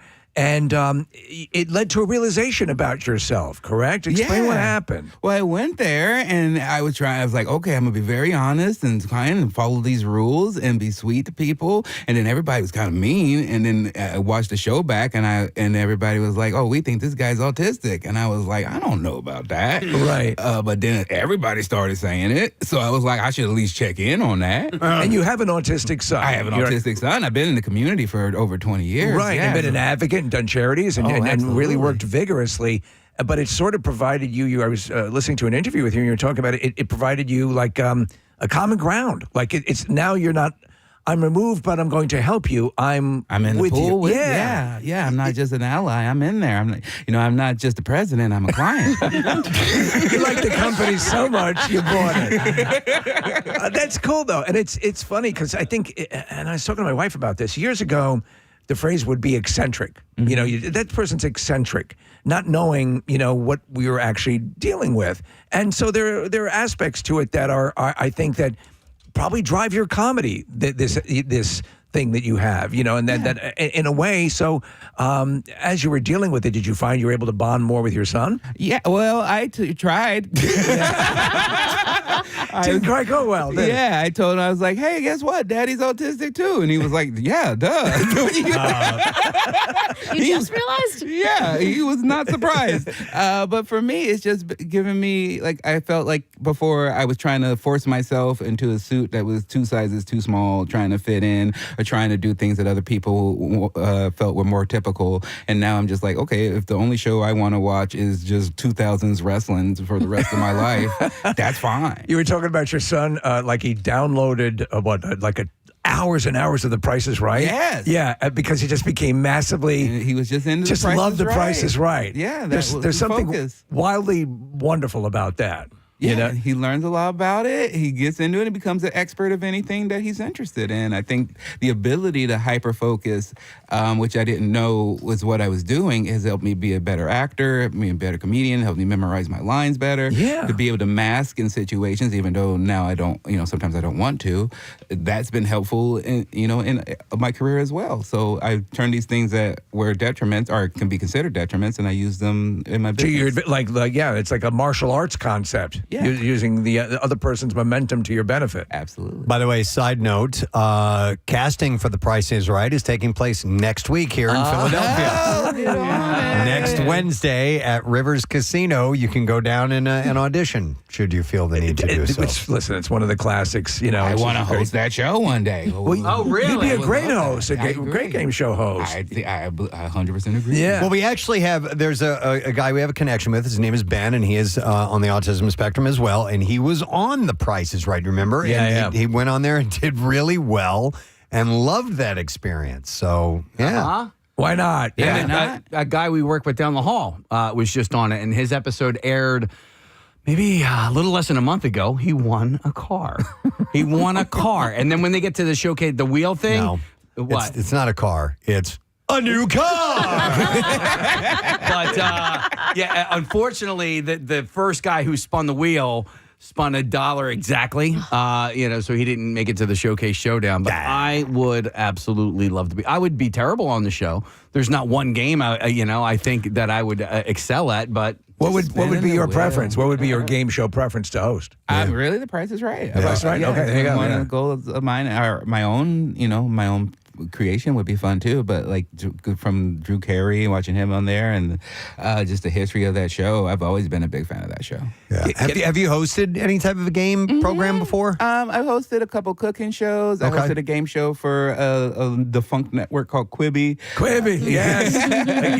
You came here and then left quickly. Yeah, truly. And I've hosted a version of Chopped for Discovery Plus called Chopped 420. So I've hosted different type of reality and game and things. And I hosted a show for Slip and Slide that got shut down because we gave 40 people explosive diarrhea.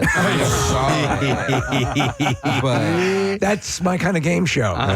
Talking about that, the show Traders, which kind of just came out of nowhere, and it's Alan Cummings, right? He's the host. Yeah, and he's really good. He's very pleasant. Tremendous. But it's all these Real Housewives that are really, I think, really the acrimonious part. That's what people are tuning in for. Yeah. But so your experience on it, you were kind of voted out early, right? Early-ish. I lasted longer than I thought I would. I made it to like six episodes. So that was pretty cool. But it's just a bunch of people that you see on TV, and you're like, oh, they look terrible, but I'm sure that's an act. And then you meet them, and you're like, no, they're just terrible. They're really terrible. They're just terrible people. We had a feeling, yeah.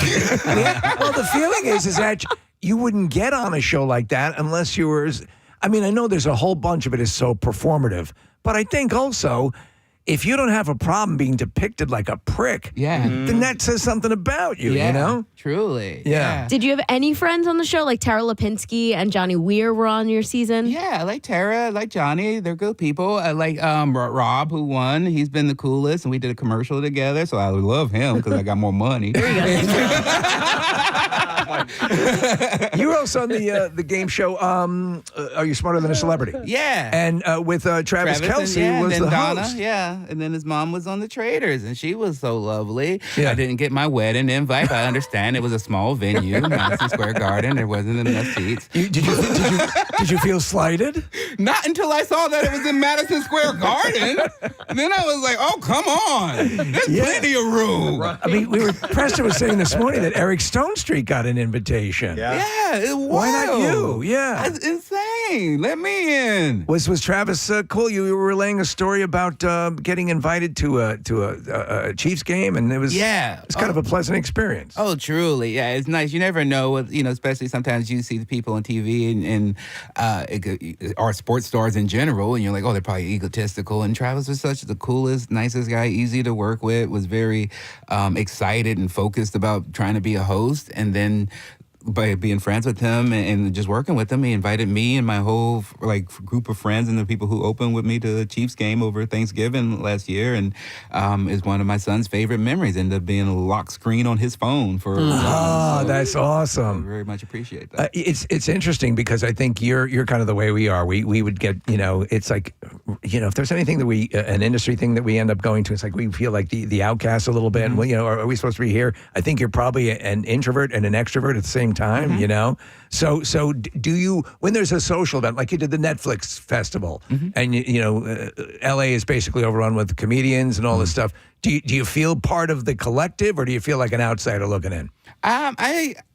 Me personally, I go in feeling like an outsider, but I took my mom to the Netflix brunch over at the CEO of Netflix's house, which is a fun sentence to say. And that's a casual brag, right? Yeah, I mean it's just reality. Yeah, and I took my mom, and because I was like, oh, I didn't tell her where we were going, and I was like, there's gonna be the comedians there, and she's just thinking it's gonna be comedians of my age group, so she's like, I don't care. Yeah. But then as soon as she walked in, and there's Chris Rock, Dave Chappelle, Sinbad, all these like amazing legends, Earthquake, and so my mom was freaking out. And then the favorite part was like, I was like, whoever you want, go up to him. I'll make sure you get a picture with him. Wow. And then whoever we went up to, whether it was Wanda Sykes or whoever, I really enjoyed the fact that one of the first things out of their mouth was just how like, oh, your son's we love your son. He's such a great comedian and also just a good person. And whether they were up here, Dave Chappelle, or if they were just a comedy store door guy, they all were like, oh, your son's a good dude. And I was like, oh, I'm okay. People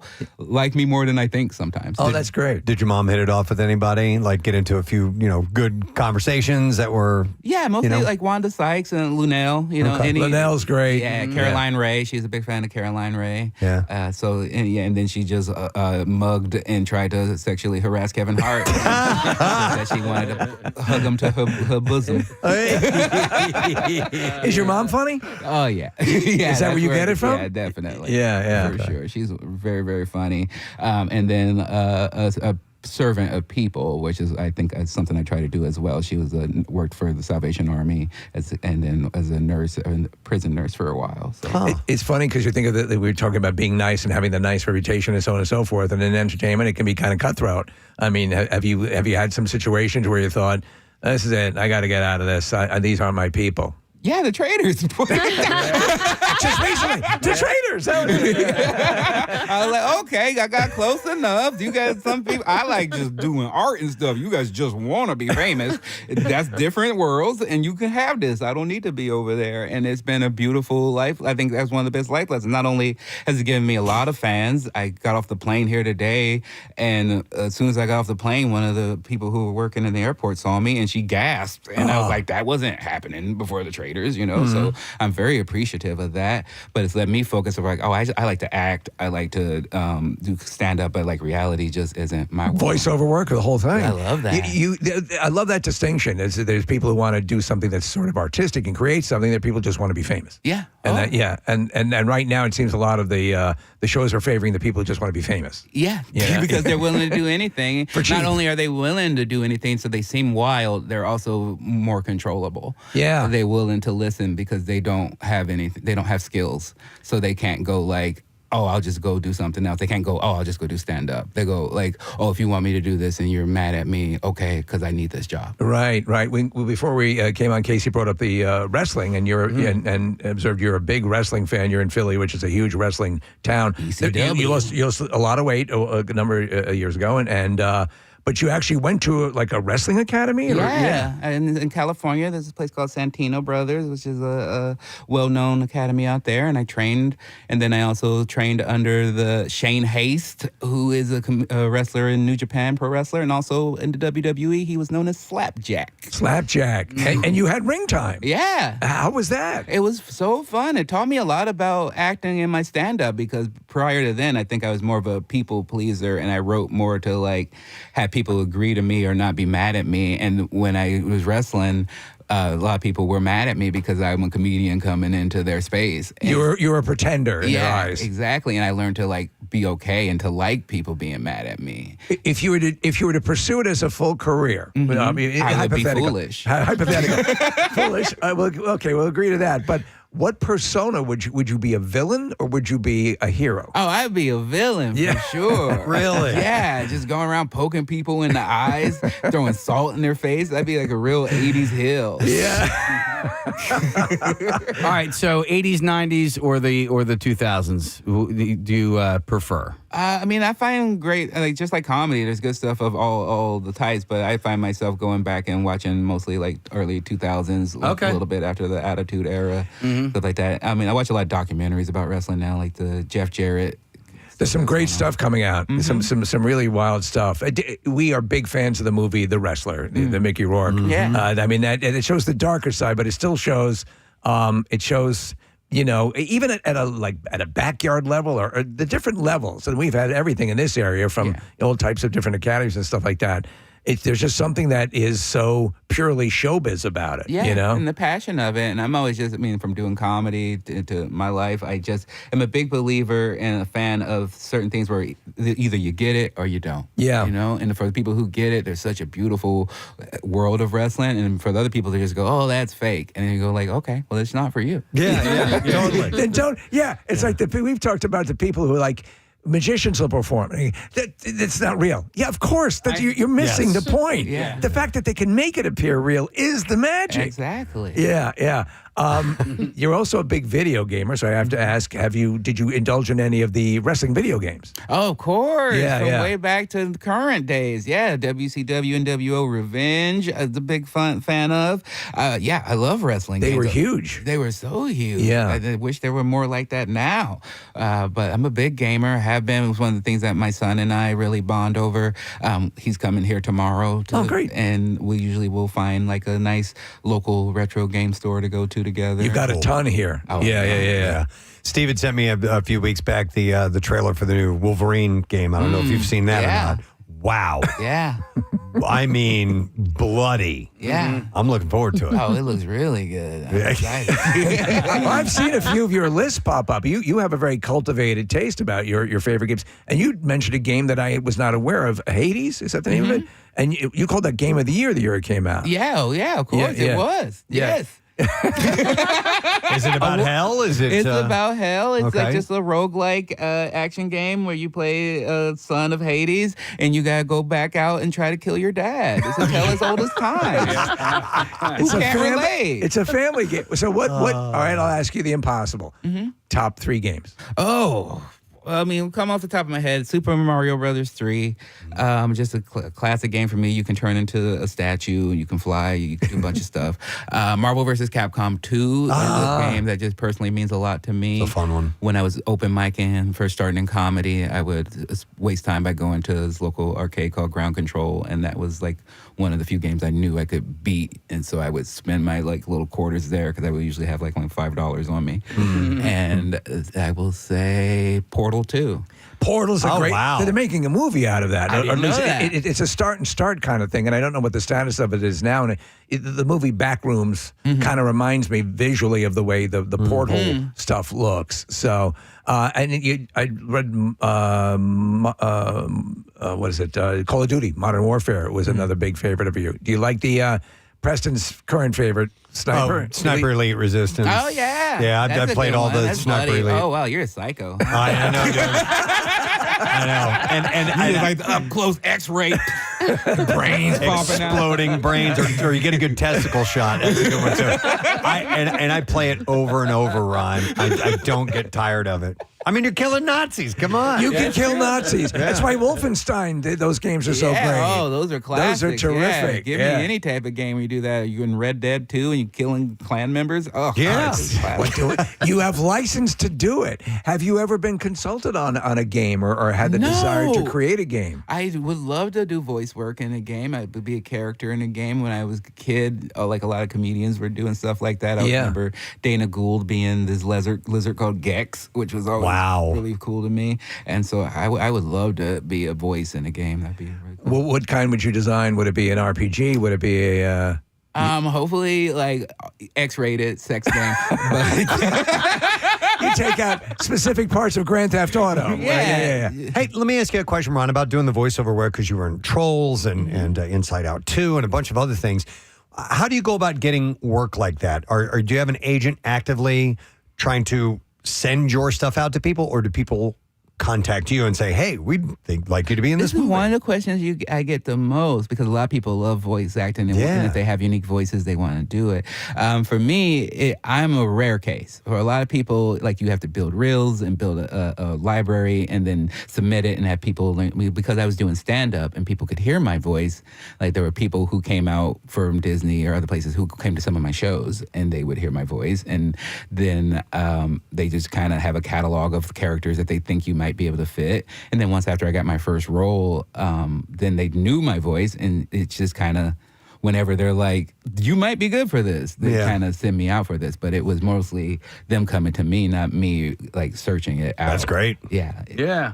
If I close my eyes, I try to figure out like what type of character would not like if I could create a character based solely on your voice. Yeah. If you could create a character solely based on your voice, what would it be? I'd be so many things. 'Cause I've been so many things. I could be a king of sharks. I could be a giraffe that poops cupcakes. I could be a little blue dog that lives in the memories of a girl from Inside Out 2. I could do it all.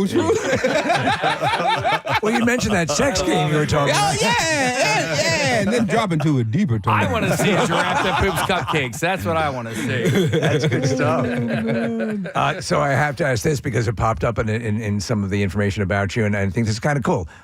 When your son turned 21, he's obviously you have a 3-year-old now as well. I have a 4. He's 4. 4-year-old. Yeah. And his desire, he was kind of asking about sex and things of that nature, and what did you do? We took him to his first strip club in New Orleans. Took him to Vision. Yeah, you took him to a top level, right? I wouldn't say that. What was his experience like? I mean, what did he think? Oh, you guys will get this because some people don't. He walks in and he goes, "This is like Grand Theft Auto." Oh yeah, that's so funny. That's a perfect analysis. Yeah. So, question: he's on the autism spectrum. Does he have any sensory issues? And was that a problem going into a loud strip club? Not as lights much anymore. Okay. He used to, and then occasionally he'll still carry his headphones on him to like.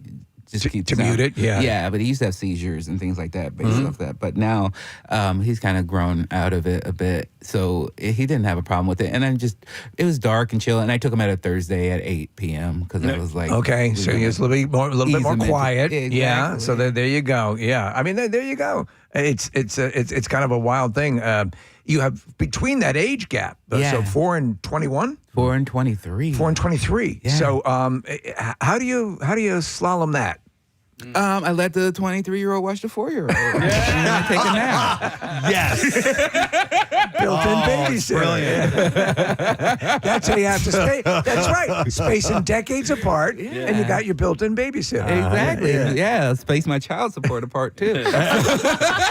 Where does a 23-year-old live? Because you said He lives with me in my house. Okay, but is that in L.A.? Yeah. Okay, and so he's coming all the way out here to spend the weekend with you? Yeah, I haven't seen him in 6 weeks, and or like 2 of my best friends, Carmen and Bobby, that moved from LA back here, and so they're also like they love him and he loves them, and so he'd been like, I want to see Carmen and Bobby, and so I told him that I'd take him. I didn't know I was going to end up in Budapest for 6 weeks, so he has to come here. What were you in Budapest for? I'm shooting a movie with Arnold Schwarzenegger and Gina Davis and Liam Hemsworth. Dude, that's we should have led with that. I knew that you didn't know. I was going to bring it up. We just watched Gina in The Burrows on Netflix. She was mad about that. Yeah, she was. She was mad about it. Oh, because they canceled it. They might. Steve said there's a little glimmer of hope right now. Netflix might be reconsidering this because there was such fan blowback. It sat right in the top 10 all the time it was on. That's what she said. Yeah, it's stupid. And then when it ended, I was like, oh, good. There's going to be another season. Perfect. You had a bunch of more mature actors showing they can still bring Alfred Woodward and all of these people were doing great stuff. So what's this movie? The Budapest? It's called The Kellys. It is Arnold Schwarzenegger's return to action comedy movies. And I don't think I can say much more other than the fact that I'm in it and I get to play a fun tech guy named Willie and I got to shoot a gun and that's fun. So Budapest is a destination for a lot of film production. And do they have like Pinewood, their version of like Pinewood Studios or something? Yeah, they have a nice studio there, and it was really cool. My first time there, and it was wild to like go there and meet the same exact type of people that I work with, whether it's in LA or New York or Atlanta. You find like artsy people or like are kind of similar, and so I'd be like, oh, that person looks like a person I worked with in LA, and it was just really cool to see how the city itself really wants like production there. It's beautiful, isn't it? Yeah, and how many people will come and watch and sit down. They let us shut down the subway system. Wow. Get this guy out of here. Like, you guys are walking today. So your character uses a gun. Before that, did you have to do any training or anything like that? No. Nope. Okay. There you go. He's a tech guy using a gun. He doesn't know what to do. Yeah. Wait, you keep getting typecast as a tech guy because in Loot you're the IT guy, right? Yep. Mm-hmm. That your run on season 3, you had like a love interest and your character is really growing. Are we getting any more Loot? I'm not supposed to say. I don't All know. right. Okay. That was with Maya Rudolph, who I thought it was just the sweetest show. She seems like the sweetest person around. Yeah, oh my God. Like, she is such a great leader. And I think any production, you usually find, like, how everyone acts depends on the top. The lead, yeah. And the way that she handled that show, and everybody was so professional and so happy to be there, but also was like, we need to know our stuff so we can go home to our families, is one of the best work environments I've ever been in. And she, for me personally, she's instilled me with so much confidence, where if Maya Rudolph would come up and like pitch jokes and be like, ask me if it's funny. Yeah, oh wow, that's an honor. And then I remember doing it to this day. I was just rehearsing with her. Me and her just rehearsing, and I just work on the scene. And then they call cut, and then she just leans into me and she goes, "Damn, you're good at this." And that has, like, even when I went to go do this thing with things, like, oh, Arnold Schwarzenegger, Liam Hemsworth, Gina Davis, and then I was like, no, Maya said I'm good at this. So That's great. It don't matter. Nice. If you're just tuning in, Ron Funches is in the studio. He's going to be at Helium Comedy Club tomorrow, Saturday, Sunday. Marissa, if you could pull that back up. I was looking at the casting of this movie, The Kellys that you're talking about with Arnold Schwarzenegger. Abby Elliott is in the cast. The Bear. Fresh off of The Bear. Chris Elliott's daughter, and she was wonderful in The Bear. Tremendous. Yeah. Did you guys... Oh, I love her. She's okay. the best. We got a lot of scenes together. Yeah, she's wonderful. Great actor. Just good person, good mom. It was a real pleasure working with her. And by the way, she was hilarious on her time on SNL. Yeah, I mean, your absolutely. dad's Chris Elliott. Yeah. She's obviously going to get it. Do you find stuff that veers a little bit more dramatic? You're equally at home in? If it's got heart to it. Like, I think one of the best things about me is that a lot of my comedy is about my life and my family and my stuff, and it's always had this bit of heart to it. And I'm able to, like, do that in acting a lot easier, I think, better than some. I don't mean rude, but I think a lot of comedians are detached from when they are, like, acting and stuff. And I think because of my life and the things I've been through, it's easier for me to, like, connect with people. To stay connected, yeah. So who is... we were... one of the times you're here, we were talking about some of your inspirations. And you go, like, old school. I mean, you go back to, like... I think like Lucille Ball and maybe Red Skelton mentioned, or some of the older comedians. But how did you get from a kid? Were you getting access to that stuff, or you because you got schooled with some of the legends? Yeah, it was just, again, my mom. You know, my mom. Your mom introduced you to? Yeah. She loved comedy. She would love art. She was a single mom in South Side of Chicago, so the best thing she could do was take us to free stuff. So she'd take me to museums, take me to concerts. And I remember the first comedian I saw was this comedian named Shucky Ducky, opening for Morris Day in the Time. Wow. And that's a bill. Yeah. Yeah. And I was just like, oh man, this guy's, like, the way people were laughing and the way he controlled the room just really, like, I was like, this seems powerful. Yeah. And so Did you get the bug at that moment? Yeah. Oh, okay. Wow. And everything was moving towards that. It was, yeah, you know, slowly but surely. It took me a while to get started. But, you know, I started when I was 23 after I already had my son. But I knew I loved comedy since I was 5. Did you come up in the scene in Chicago? No, actually the opposite. I'm like I grew up in Chicago and then went to Oregon and started in Portland, Oregon. Oh, okay. Yeah. How was that? What took you there? Yeah. Why? I mean, why? What? It's family. Okay. Yeah, I All was right. going where the family was going. But it turned out to be a great thing. They had a scene that was building there but wasn't established. So everybody was just kind of like doing comedy to do comedy. You only were doing it because you loved it because there was no future in it. Were you on Portlandia? Yeah. Yes, that's right. Yeah, I remember. Yeah, very cool. That show was great. Yeah. And it was kind of indicative of what really the vibe is. So, but all in all, a good experience there? Yeah, truly. Yeah, learned a lot. And yeah, and Portlandia was the first thing I ever acted in. And it's just a small little cameo, but it gave me the bug in that. Yeah. I didn't know. I was like, oh, I just want to do stand-up. But once I did that, I was like, oh, I think I like acting. Does it take you, is it an arduous process or does it come easily to you when you're putting together a new set or a new show? I mean, it's just about my life, you know? So you have to I live. just gotta, you got gotta it. live. No, we had the same conversation years ago when we were first starting and building the show. We were spending insane amounts of time together.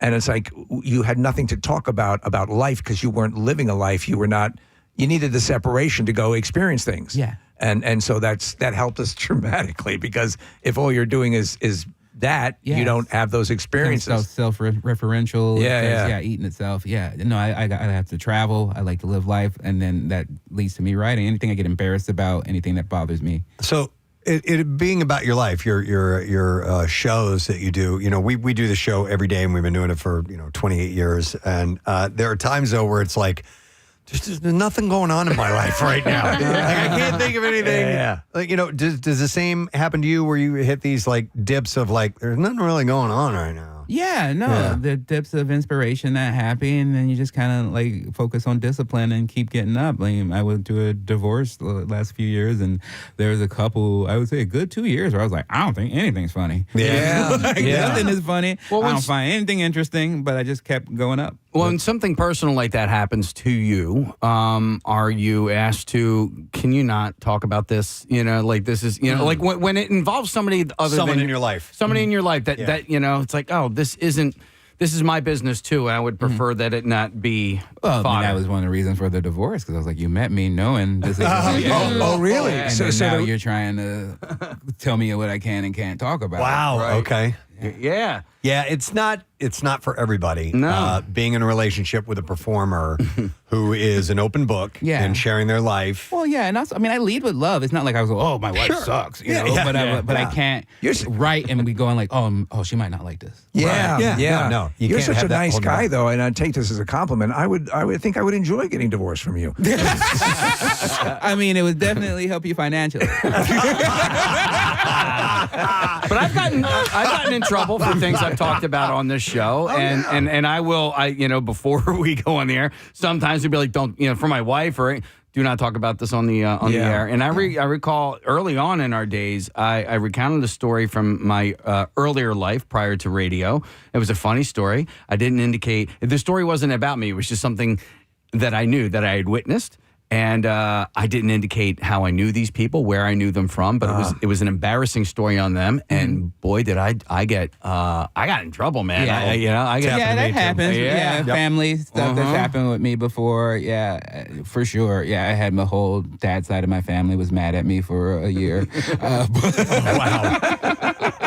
Did that get taken out of the act, or was it? It wasn't even an act. It was an interview that I did with the New York Post, where I said I did a joke. I guess I'm going to do it again, so they might be mad. Where I was like, I just come from a mixed background, where like half my family is like doctors and lawyers, and half of my family is gang members and people who say they're rappers but are actually gang members. And they didn't like that joke. Why? Because they're actually rappers, or? Well, I haven't seen an album yet. That's the deflection, isn't it? Right? I'm not in a gang. I'm just a rapper. Yeah. Oh, man. But you sure seem to know a lot about gang life. Well, I'm so glad to see your star has consistently been rising since the first time we had you on here, and I think that's for the longevity.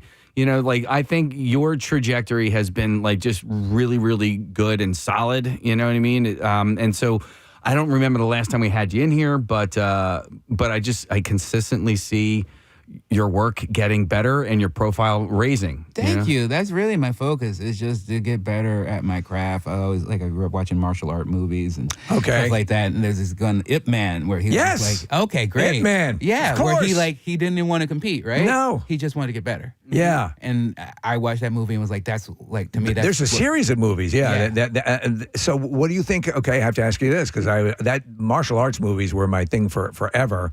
What's the greatest martial arts movie of all time? It doesn't have to be with nonstop technique. Yeah. But what, like, I would consider Enter the Dragon. That's going to be the first one out of my mouth. Yeah, because that just blew it out of the gate. Everyone went nuts for it. Was just a glut of it. But then you have like state of the art stuff now, like Raid. Yeah, the Raid's a great one. Yeah. But there's a new one out now. I can't remember the name of it, but I knew it when I was in Budapest. They were telling me, they were like, "Oh, this is the new one." I just bought it. What's it called? It's a father whose daughter. It's basically like Taken. The father's daughter's Taken, and he pairs up with a journalist, and they go on a nonstop ass beat down throughout the entire thing. But I think it's a Hong Kong movie. Yeah. So it comes from that element. But I also like Bob Odenkirk's one that he did. That one. Nobody. Yeah. It was really good. It's terrific. So you're not going to say Sidekicks with Jonathan Brandis and Chuck Norris and Joe Piscopo? All right. So based on this song, do you know what martial arts movie this is from? Okay.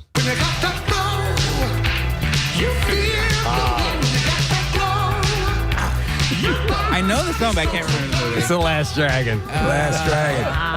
That's beautiful. Bruce Leroy. Yeah. And also, come on, Jackie Chan. I mean, if they do another Rush Hour, I want to do that. Jackie Chan. We were talking about like Police Story and all those. For people unfamiliar with Jackie Chan and Preston, we talk about all the time about just watching him run up two walls. Oh, man. Is amazing. love it. When you talk about giving your blood and sweat for a movie career, watch his original series of films that got him to the dance, and watch the outtakes at the end where he's just careening. I mean, getting injured, really injured. But they talk about how those guys, the martial arts guys and those stuntmen, okay, I guess we need a pad for this. Like they were just like, let's just do this. Because a lot of them came from like the Chinese acrobats and opera and all that stuff where they were built for it. The opposite of AI. Yeah. It's all that stuff. Are you going to do? Well, how about a martial arts movie for you at some point? Yeah. Please. I mean, I take a lot of training, but sure. Any idea when it was the Kellys you would say with Arnold? Any idea what the projected release time? I have no date. idea. 2027 maybe. I would say so. Probably early 2027. Okay. Maybe the fall or fall. Sometime in 2027. All right. We'll call it that for sure. All right. Well, Ron is in town, gang, and you can get tickets for now to his shows at Helium Comedy Club, except for the early one on Saturday. That is sold out. Yep. But you got shows tomorrow night, 7 and 9:15. There's a Saturday 9:30 show and a very rare Sunday show, 7 o'clock. You can get tickets at heliumcomedy.com. Hey, man, thanks for putting the time aside to come by here this morning. We appreciate it. Yeah, it's good to see you. Always a pleasure. Thank Love you it. for having me. Ron Funches, everybody. On the program. We're going to take a break, and we'll be right back. Make sure you stay with us. Time has passed. It relates to executive function that occurs in the frontal lobes of the brain. It is a well-documented characteristic of many people with ADHD. And Stephanie Sarkis, a psychotherapist in Tampa Bay, Florida, said anyone can have issues with running late. Just with ADHD, there's functional impairment. And it impacts family life and social life. It impacts work, money, management, all areas of life. Sarkis said if a person's chronic tardiness is 1 star in the constellation of symptoms, then it could be evidence of a treatable disorder. She cited research that stimulant medication prescribed for other ADHD symptoms, such as inattention or restlessness, is also effective at treating time blindness. So so you said ADHD is might be all right. Part of this, I err on the other side. If I'm anything, I'm too early more often than not. But I'd prefer that. I like you. I think we both agree, Preston. Rather get to the airport way early than close to on time. I feel like the airport. I get too nervous. The airport one is the only one where I'm like, okay, I want to be early. I see you walk in like when we do movie screenings. You walk in like 2 minutes before the movie starts. I've been there for 45 minutes. Yeah. Well, the airport thing. Yeah. And the reason that I don't mind getting there super early is, number one, fear of the major inconvenience that it would be to miss your flight. Right. And how many hoops you have to jump through. I am already going to be tired from this day. Yeah. And I don't need to add on several hours and complications and all that. So getting there early is totally worth it. Plus, there's stuff to do at the airport. Right. Yeah. Could pretend you're a spy. Yeah. So for me, it's more of like this. You never know what the security check-in line is going to look like. Yeah. And I've been there where I've just walked right through, and then I've also been there where the line goes all the way down. No, the line goes all the way down. The corridor. Yeah. And so my fear is that I'm going to get there and it's going to be really, really crowded. Right. And Press, you're right. There are a ton of things that you can do, and also even if they're I can just sit in the terminal, play on my phone or whatever. Yeah, see, I just have all of these things all together, and it's so terrible. You're like right up. You'll right up to the last second. Oh yeah, yes. And Steve, like, I'm self-diagnosed ADHD, and I see the videos on Instagram, and I watch them, and I relate with the person who thinks that something takes 4 minutes and it takes 27 minutes. Yeah. But every once in a while, one will come by and it'll be like, "Oh yeah, you had an event," and they're saying like, "Oh, I'll be 5 minutes late," and you're like, "That's okay. I've been here for 3 hours." Like that doesn't compute with me whatsoever. So this is you then. Whatsoever. Yeah. And on top of this, I also have I'm not motivated to do things until I have to do something else. Like when I had to pack for over vacation for a road trip, I decided that was when I wanted to hang up the clothes that had been sitting on my floor for a month. I see. Does that make sense? Yeah, it does. Like it was the pressure to pack that was like, oh, you know what? I've been meaning to do this. I should do that now. You get and distracted productive away from that. You get productive under pressure. Yeah. And is it difficult for you to attach priority to something? Meaning, like let's say this: if you had to be somewhere at 6 p.m. and if you weren't there on time, you were going to lose your job. That kind of priority would motivate you to be there early. I am so falsifying myself that I still think that I'm going to be on time, no matter what time I leave. Okay. I can convince myself that like I'm still leaving with enough time. Does that make sense? But what I'm saying, but if a heightened priority were put on something, would you make a mental note to I will not get there late, I will get there early? Yes, like I will still think that I am leaving with enough time to be there early, but somehow even though you're running this late? time blindness has kept me, and I end up being 3 minutes late. I can't wrap my mind around that. So It's what about wild. what about It's hard to explain and it's hard to justify it because people don't understand it. Yeah, so there is, and I feel like you did this to us. Maybe it was in Chicago or whatever, but we all had dinner reservations, and they don't sit you until everybody from your party shows up to the restaurant. And let's say the dinner reservation was at 6:30, and like you showed up well, and we're all just sitting there in the lobby, like just waiting and waiting. It might not have been you; it might have actually been Nick, but it was like I was like, "Come on, man! You know there are like 10 people here waiting for you to be on time, right, yeah. And this is me, the guy who's late for everything, you know." Sure, yeah, it's like whatever that minute is. Tell me 5 minutes before, and I will be there at the minute you wanted me to be there. Does that make sense? Jeff Meltzer, a therapist in Bradenton, Florida, counsels people who never show up on time to examine the core issues behind their lateness. And this is interesting. Here's something I hadn't considered. He said some people who hate small talk fear arriving early, which could point to anxiety as the underlying issue. That does suck. Others may feel that they don't have much control over their lives, so they try to reclaim a few minutes from responsibilities. He said it's the same psychology concept behind revenge bedtime procrastination, referring to the urge that one may have to stay up late to recoup personal time after a busy day. Like, I had a busy day, I didn't get to enjoy anything, so I'm going to stay up late tonight. Yeah.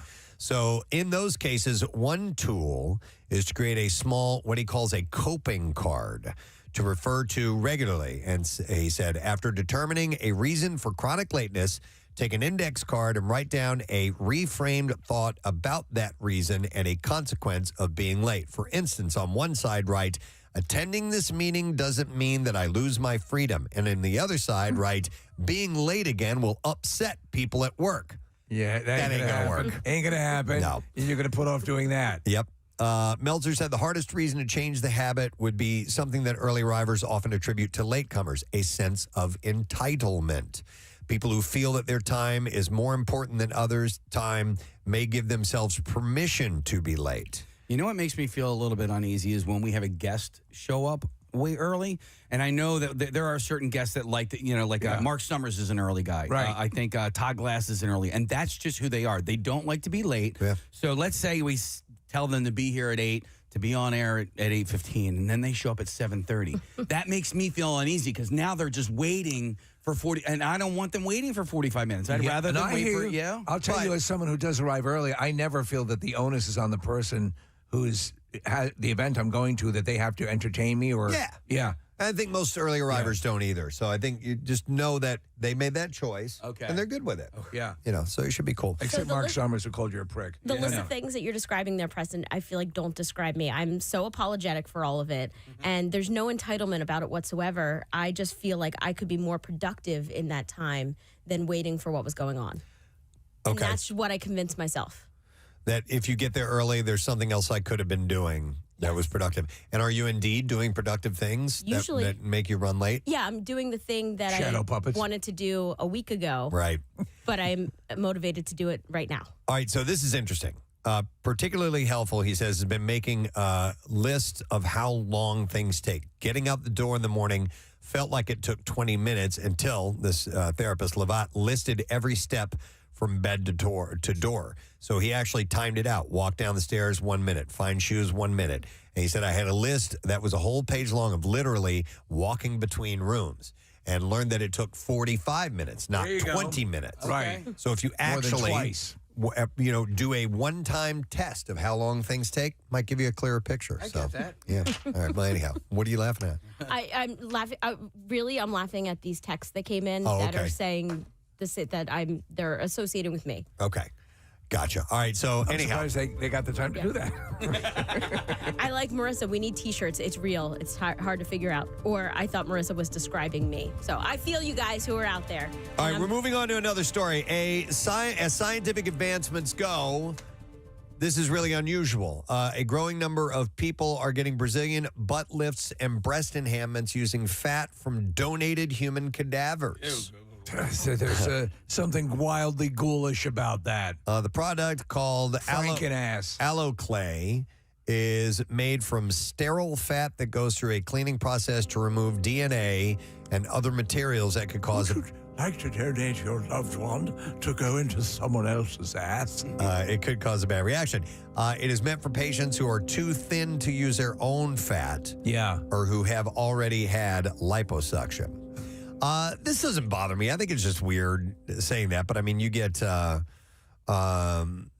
if you even got donations from a living donor, I mean, Yeah. it's I still think that's weird, too. removed from the body. I mean, you will listen for life-saving. They already use cadaver stuff for life-saving Absolutely, yeah. measures. I don't know what's weird about it. It just seems weird. But to me, when it yeah. comes for cosmetic reasons, seems a little bit more frivolous. Yeah. Or So the filler can be What are you injected. going to do with that penis? The filler can be injected in a doctor's office without general anesthesia. Yeah. And Dr. Sachin Siradharani, a Manhattan plastic surgeon, said demand has been high for the product. Procedures start at around $10,000 and go up depending on the amount of filler used. Men are also using aloe clay to sculpt their chests without implants. Just dead people's fat. How soon before they're going out these kill squads to get the ass juice that they need? I saw there's a girl that on Instagram. Crazy, I know. I follow attractive girls on Instagram, but there's a girl on Instagram who is she has 6-pack abs. Right. But her body, the rest of her natural body fat doesn't seem to jibe with that. And I think that there's some kind of implants or injections that It are could in be there. that. You know what I mean? That sort of contouring is quite common these days. Yeah. Where you'd see someone who's the rest of their body fat ratio doesn't belie a sculpted abdomen. And as you know, Steve, to get that, in, because you've followed bodybuilding and stuff like that for a long time, to get the really definition, you have to build up the muscle first. Then you got to lose weight big time. You have to lose the fat. The fat covers up the muscle, And you when have the to- fat is gone, then you see the definition. Absolutely. In case you would well know this as well, when they have to the water all of that has to be purged, and you would see it throughout the entire body. Yeah. You wouldn't just see it in the abs. So, Preston, this one person you're talking about, did they have more like fat on them? Yes, exactly. So that's what I mean. It doesn't jibe together. So Right. I think they're doing either injections or maybe flat out implants. There are ab implants. Are there? Yes, there are. I wouldn't mind having ab implants.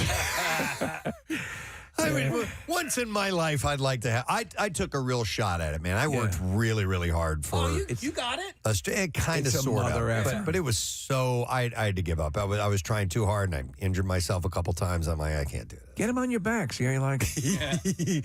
Dude, those back abs are awesome. You must work out like a Look at fiend. that. You've got back abs. Yeah, I mean, these people are Six-pack getting, abs. Are you looking at pictures, Mariz? Yeah, I mean, I guess it's like the equivalent of getting a boob job. You're Yeah. just getting an ab job. Yeah. So we're looking at the photos of the guy on the left. Can they here, do Marissa. hand jobs? It's kind of like the girl that I was saying. See how you can tell that he's got sculpted abs, but he has big love handles there on the side too. It just doesn't seem to make sense. Quite jive. Yeah. So, all right. Anyway, you can always do Dead People's Fat if you want to now, because that is It's a good available. band name, Dead People's Fat. All right, I think we got to wrap up the. Or do we have time for one more One case? more. One of All right. Let's do a quicker one. Yeah. How about this? New research shows that stressed out rats are more likely to use cannabis when given the chance. So they toke up when they get a little bit of agitation? Yeah, they roll a spliff and fire it up, and you're good to go. Irie. Scientists at Washington State University created Put on some Marley. created a detailed behavior profile for 48 rats. And then let them access cannabis vapor for an hour a day over 3 weeks. Why not just give them edibles? I know, right? Maybe they could. I'm not really sure. So the rats could get the vapor by poking their nose into a small port. Rats with higher levels of stress hormone cortisone use the cannabis more often than calmer rats. This cheese tastes so good. The connection was tied to their regular baseline stress levels, I'm in the mood for pizza. not stress from specific tasks or puzzles. Researchers also found that rats who had trouble adapting to changing rules were more motivated to seek out the cannabis. It's kind of funny. Trouble adapting to changing rules. They're like, dude, I can't figure this out. Let's just smoke You're up. bumming me out. Scientists hope this information could help people understand their own cannabis habits and make smarter choices about use. Cannabis Rats. There's another band name. That's a band name. The Cannabis Rats. I love it. All right, there you go. That's Just Saying Institute for today, friends. We'll do some more research and we'll return another time with plenty to feed your mind with. And I saw Temple's fencing Dr. Nikki Frankie, who I believe you guys had at the Camp Out for Hunger. I thought you guys would like to share this. So absolutely, Dr. Frankie came by and taught me how to fence. It's a restaurant that specifically caters to the vibe and the taste of Philadelphia. Like as authentically Philadelphian as you can get. We have the owners here in our studio this morning. They were in town they come in town from time to time, and there was some cool stuff going on at the All-Star celebrations. So we would like to welcome, and I'll do my best, I'm just, you know how bad I am with names. We would like to welcome Tomomi and Kosuke Chujo here this morning. To the Preston and Steve Show. Thank you so much. Did I get your names correct? My name is Tomomi Chujo. And Chujo. Yeah, Kosuke and Kosuke Chujo. And Kosuke Chujo. Yeah. All right. Okay, so, and the name of the restaurant. What is the name of the restaurant? Nihonbashi Philly. Nihonbashi Philly. Yeah, Nihonbashi is our neighborhood name. Oh, okay. Is this a neighborhood outside of Tokyo? No. In the center of Tokyo. Center of Tokyo. Yeah, okay. near the Tokyo station. Oh, all right. Yeah. And along with Tomomi and Kosuke is Michelle Freeman, who is here this morning, and she's from Philly. By the way, you're their Philly connection? I am, yeah. I'm Okay. their host and their friend, and anything they need. Anything. I'm here. Nice. Very cool. Yeah, she's my younger sister. Oh, she's your younger sister? Yeah. Cosmically. Not genetically. from another mother, Yeah. but That's right. something. That's right. Okay. So how long has your restaurant been in operation? 15 years. Wow. Yeah. Okay. And while you guys were in town, you came in, the All-Star game was happening, and you took place in a cheesesteak competition.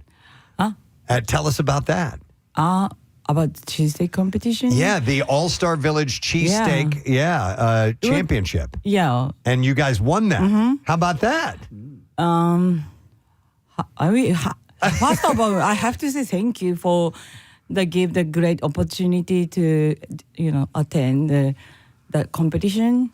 Yeah, because, I wasn't, think that, how can I say it? that you were gonna be able to participate. Oh, yeah. People came just to see them at the All-Star Village. I'm sure. They had a whole So- fan club. Yeah. Yeah. We have talked about you on our radio program before. There was a story that came out not that long ago that you're having a hard time finding the right kind of cheese in Tokyo, in Japan. Is that part of why you came back here to get some cheese?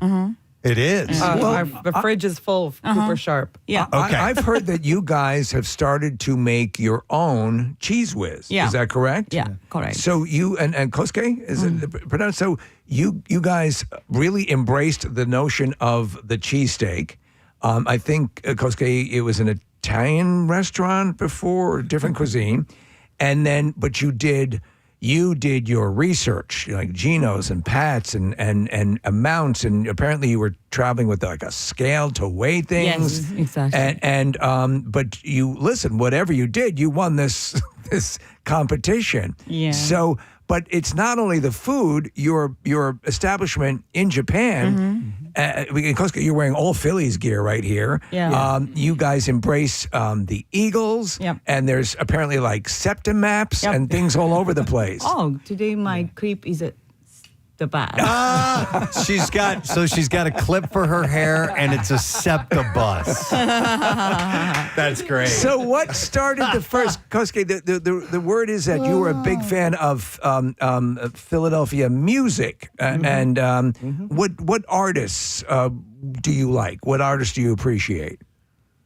どの歌手が一番 Like Patti LaBelle, I heard. Yeah. Yeah, of course, Patti LaBelle. Yeah. Style Sticks. Okay. Yeah. And just Philadelphia culture you just fell in love with.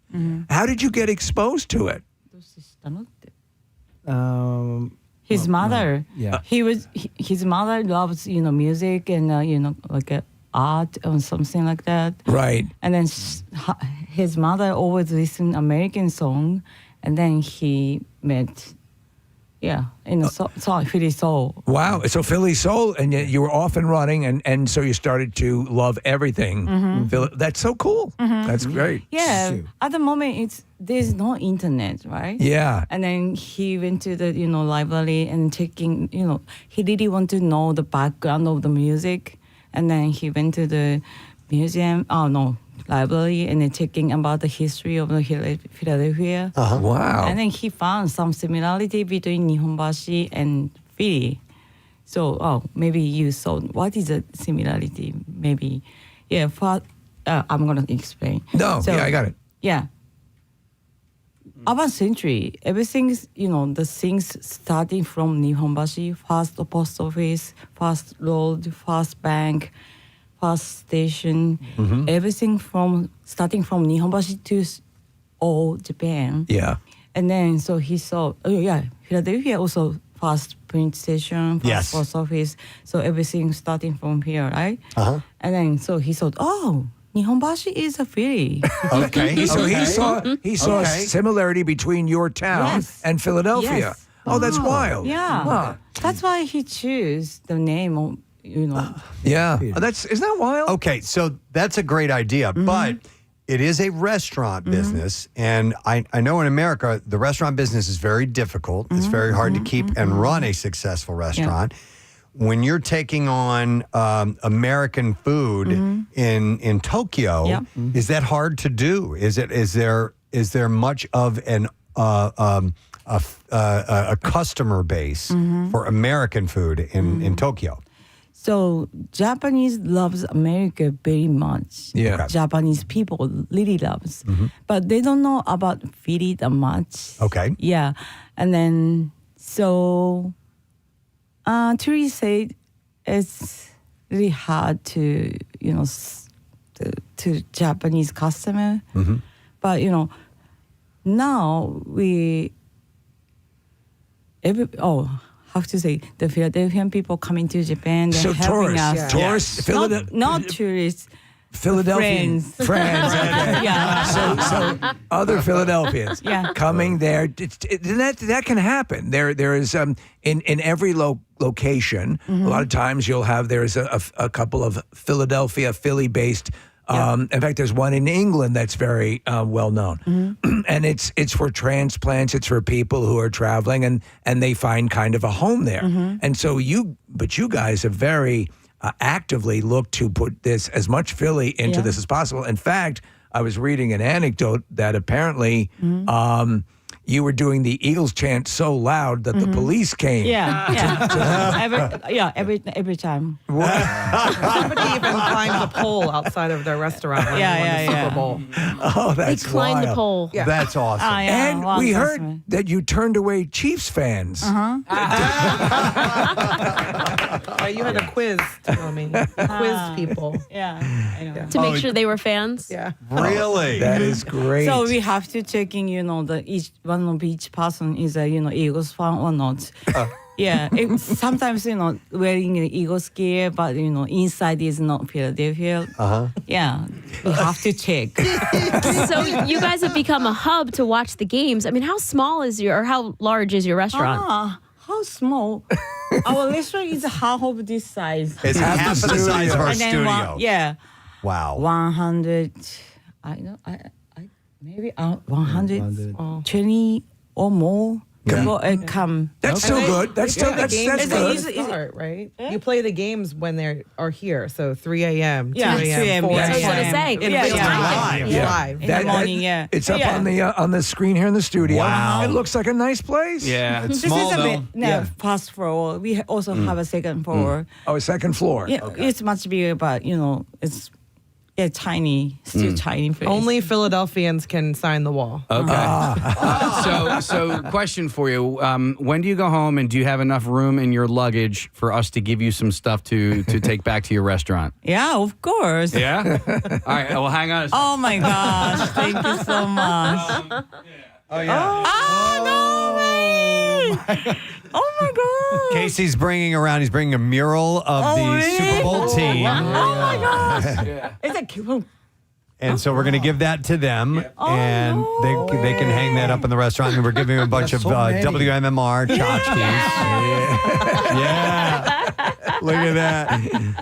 I'm Always really holding it up happy. in the air. Yeah. That's fantastic. Oh, we love this. This is so great. Yeah, so I many. love it. And also, you guys, you make your own rolls. You bake your own bread, right? That's got to be a big part of why people love your sandwiches. Well, and I was reading that because of that, you do about like 50 a day. I mean, you don't have an unlimited supply. So do people wait in line, or what's right? I mean, you're taking the care, you're making your own cheese. And what I understand is the beef was the issue too, because you were trying to select the right beef for the cheesesteak. And what did you eventually end up doing?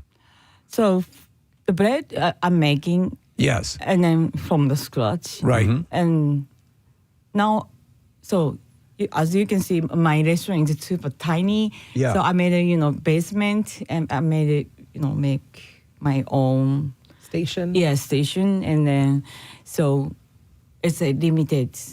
I can make it 100 roll a day, but I have to, roll by hand. You're turning out 100 a day by hand. Wow, yeah. by hand. Yeah. And then, so it's a limit. Sure. Maximum. Yeah. So that when you're done, you're done. What time do you start your day to make sure you have enough to feed everyone? If I make 100, I'm starting like 11 a.m. Oh, well, that's not bad. Yeah, because I'm making the dough is before the day. Right. Okay, I already, gotcha. The mix and. So it's a multi-day process. Yeah. That makes sense. Yeah. Well, listen, again, you won the award, and everything that we've read about the people who've sampled say it's terrific, your cheesesteak. So good on you. Here's a text that says, I'm a Philadelphian who went to their restaurant in Tokyo last November. It was awesome. Oh. And their cheesesteaks are good and very authentic. And then they wrote, the owners rock.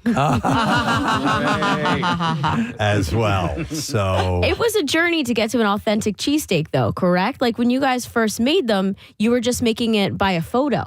So you're using like a hard baguette bread, and you weren't chopping the meat, you were slicing it? Yeah. So when was the first time that you had an authentic Philly cheesesteak and you learned how to adapt your recipe? Oh, I was, we are checking everything from the. Oh, you mean how to learn the cheesesteak? Yeah. Right. Before coming to here, right? And YouTube. YouTube taught you. Yeah, and then the recipe on the website, we checked everything. But That's still amazing that you did so well in replicating something that there you had an authentic Philadelphian saying your cheesesteak is completely authentic. Listen, that is a question that is asked amongst Philadelphians here, which is the best cheesesteak. There's no absolute, one leader. Everyone has their own opinion, but for you to do that, that's a big undertaking. Thank you. Yeah. But he really doesn't want to make it. No, I mean, Japanese people making good food, right? Yeah. And then sometimes they never had, but they're gonna make a good one. Yeah. But he doesn't want to do that. He really want authentic. Yes. Really authentic. Authentic and consistent. You want, Consistent, so that when yeah. everyone gets that great sandwich when they come. Yeah. So the cheesesteak is a part of the Philadelphia culture. So he doesn't want to change to customize like a Japanese style. That's very. Don't you feel honored that this is taking place, Preston? I do, because there are people in other states who get it wrong here in the United States. We did, the before. Yeah. Because he hate taking airplanes, so that's why we couldn't come to Philadelphia before the COVID. Okay. Oh, before COVID, yes. Yeah.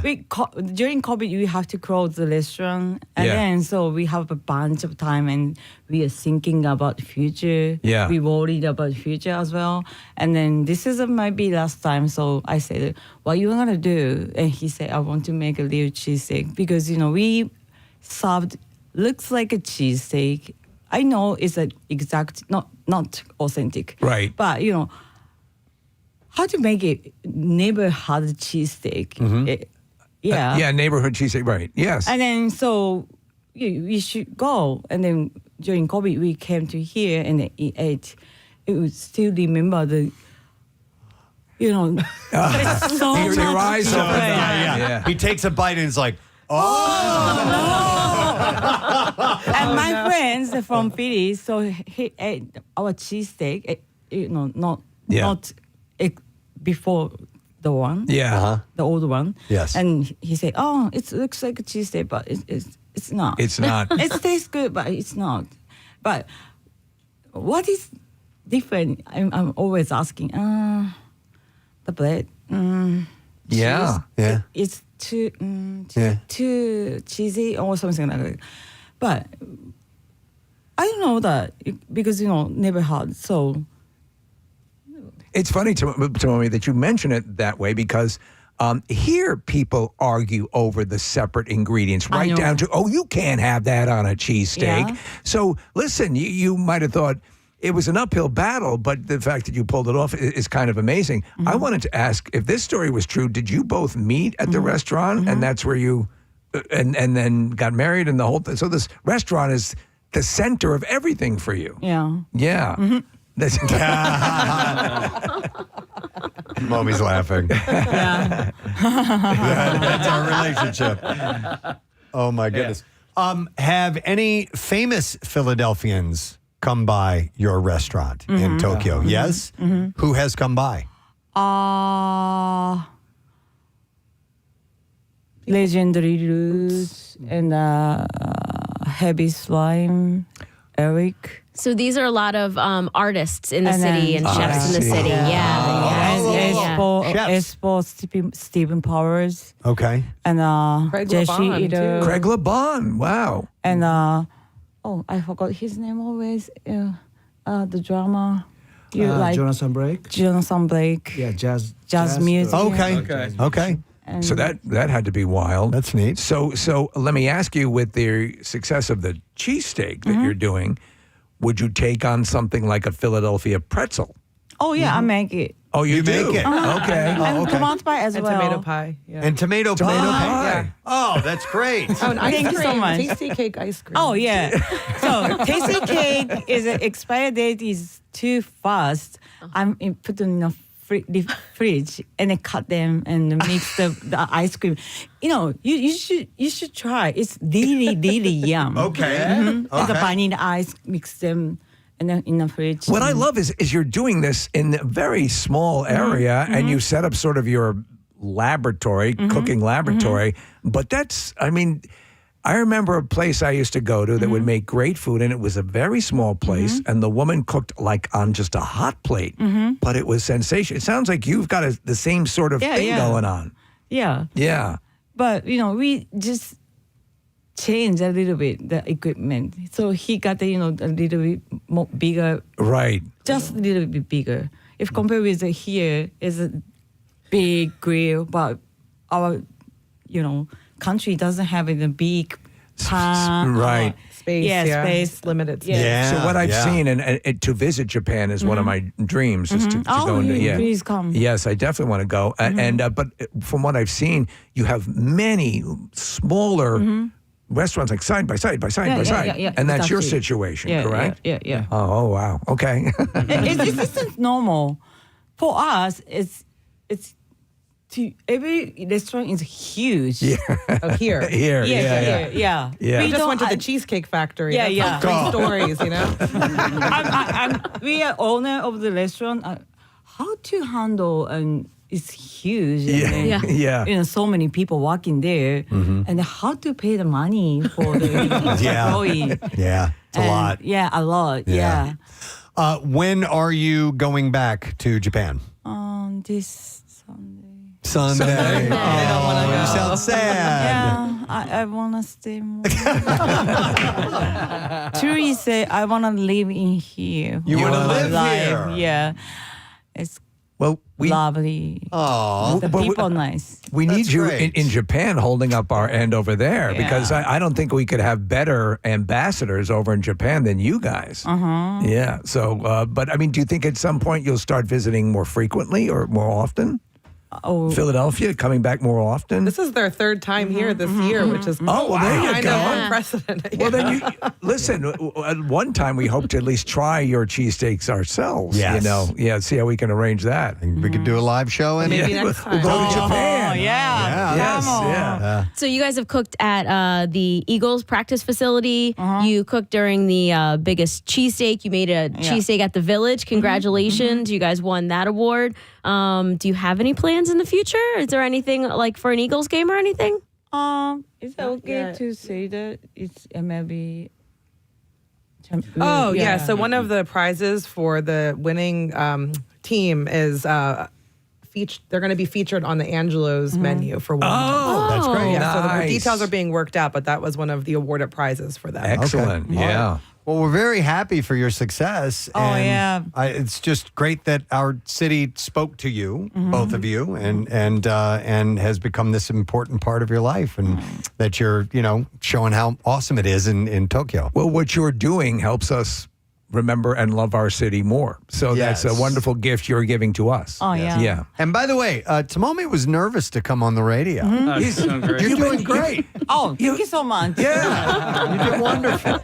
Because I ate the great. Oh, Mr. great- Stickies. Yes, Yeah. Stickies. Now I'm sugar high, so I can doing very well. That's great. The problem is getting Kosuke to shut up. He's Well, no, thank you for coming by here today. I'm pleasure to hear. Yeah. He also.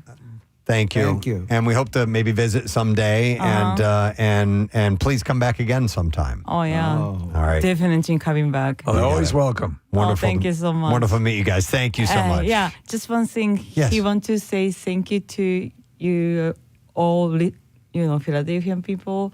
So just say thank you. Yeah, thank you. I love Philadelphia. We got to end on that. That's excellent. Thank you so much, Tomomi and Kosuke, and Thank also you so Michelle. Thank you much. for being here. Great to have you guys here. That is awesome. Yeah. All right. We're gonna take a break. We're gonna come back in just a moment. Make sure you stay with us. which I think it did a pretty good job of, other than almost crippling my knee. Yeah. But she was amazing, though. She was excellent. And she is, she's had a 50-year coaching career at Temple. There was an event a little while back that they had over 100 of her former and current student athletes were in attendance. And each era got on stage and spoke about her impact. The women shared tears, laughter, and joy for the coach who changed their lives. She said it really was very moving.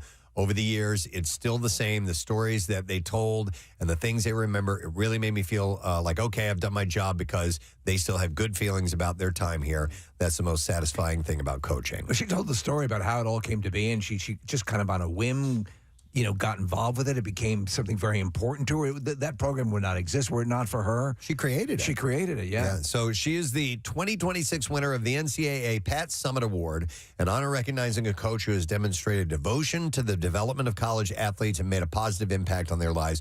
And she was recognized for that alongside other NCAA honors recipients. You should reach out to her and let her know how you were permanently crippled by your 7 minutes of fencing. So her resume reflects her legendary status as a coach, as a fencer in her own right. Frankie earned National Intercollegiate Women's Fencing Association All-American honors, earned a spot on 2 Olympic rosters, and was inducted into the Brooklyn College Hall of Fame. Nice. As a coach, she is the all-time winningest women's athletics coach at Temple, amassing 898 wins in the 1992 National Women's Foil Team Championship. Under her direction, the Temple program perennial ranked in the top 10 with 37 fencers earning 66 NCAA championship selections and 25 fencers earning 35 All-American honors. She was a 4-time U.S. Fencing Coaches Association Coach of the Year and was inducted into the International Women's Sports Hall of Fame. Think about the way her life just played out, and all these accolades and the commitment. But I mean, she had the 2 students with her the day she came out to the Camp Out for Hunger, and they were amazing. Yeah. So all the lives that she positively affected, it's just the staggering the amount of people that have gone through that program. Yeah, it's a legacy. Yeah, it's absolutely. I would call it iconic. Almost Richard Marx-like, to be honest. So the iconic fencing of Richard Marx. So Eric, who emailed me, also said, hey, can I get a shout out for my neighbor, Francesca Lucia? I'm not sure how you pronounce her last name. Loiseau. And she won the NCAA Inspiration Award. So he sent me an article about her, and I read about it. And she was a tennis player, collegiate tennis player in her freshman year, and she had a stroke. Oh wow! She was doing weight training, and boom, just nailed her, and like half her body went out, and they saved her life. They had essentially bore a hole in her head, Jesus, and release the pressure of a brain bleed, and so she just took her a couple of years to rehab and get back, and she ended up getting back to tennis. Yeah. And playing again in matches. Well? And I don't know if she got 100% all of her function back, but enough to participate again in the program. So she was given the NCAA Inspiration Award. So I want to give a shout out to her. Which is just on a side note, and we certainly do that. Years ago when I was powerlifting a lot, when that was one of the things I do, I stopped doing that because I heard a couple of stories of like strokes and when you're overtaxing your system like that, I'm like, I don't know, man. You're kind of flirting with. That happened to Paul Hogan. He was weight training and doing some sort of excessive weight, and he had a stroke. He passed out. Yeah, and this was years ago. Do you remember? Famous musician played chef on Richard Marx. No, not Richard Marx. Isaac Hayes. Isaac Hayes. He was on the treadmill. Yes. He was exercising. He was doing what he was supposed to be doing, and had a stroke and died. Honestly, if you can, sit on the couch and eat junk food. Please. Please. Yeah. So I think it's Francesca Lusso, probably is how you say that, Marissa. I don't know. That sounds about right. Yeah, that sounds right. Okay, I was just seeing if your eyes, if that made sense. All right, anyhow, that's the City Beat story. Here's another one for you. Wawa is closing a store on Drexel University's campus. This is nearly 3 years after remodeling to a digital order-only concept with no products on the shelves. I remember when they debuted this. They had a ribbon cutting and the whole thing, and it was going to be in it. The thing I like with Wawa, though, is that something doesn't work or they add something, they move. They're fluid. So this didn't work. One of the many things I like about 3300 Market Street location, which has been open since 2018, is set to close on the 21st of this month.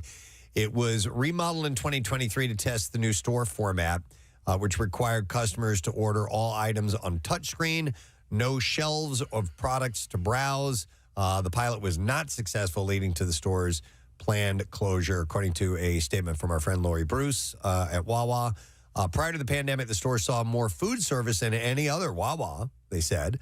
But the company statement shared by Lori said, over the years, we've made several attempts to address business and operational changes at this location. That effort includes partnering with property owner Drexel University in an attempt to address some of these issues, and most recently making investments in our store design to test fully digital format. Unfortunately, this test did not adequately improve performance or deliver an enhanced customer experience, which ultimately led to the decision to close the store, they said. I think there's a lot of the Wawa experience is I go in and to my Wawa and I'll see people that I see there, and there, there's a little bit more of that. It's more like your country store. If you are a regular at your Wawa, which you are, you know the people that work there. Yeah. You get to know them after a while. We need to expand our minds and knowledge at the Just Saying Institute. The Just Saying Institute, home of the Marissa Magnata Mini Mount Snow Removal Service. By the way, Marissa, she stepped out of the studio for a moment, but she was showing us some videos that she took of herself 15 years ago in Manayunk, where it was a really, really big snowstorm, and she and her friends are riding bikes down.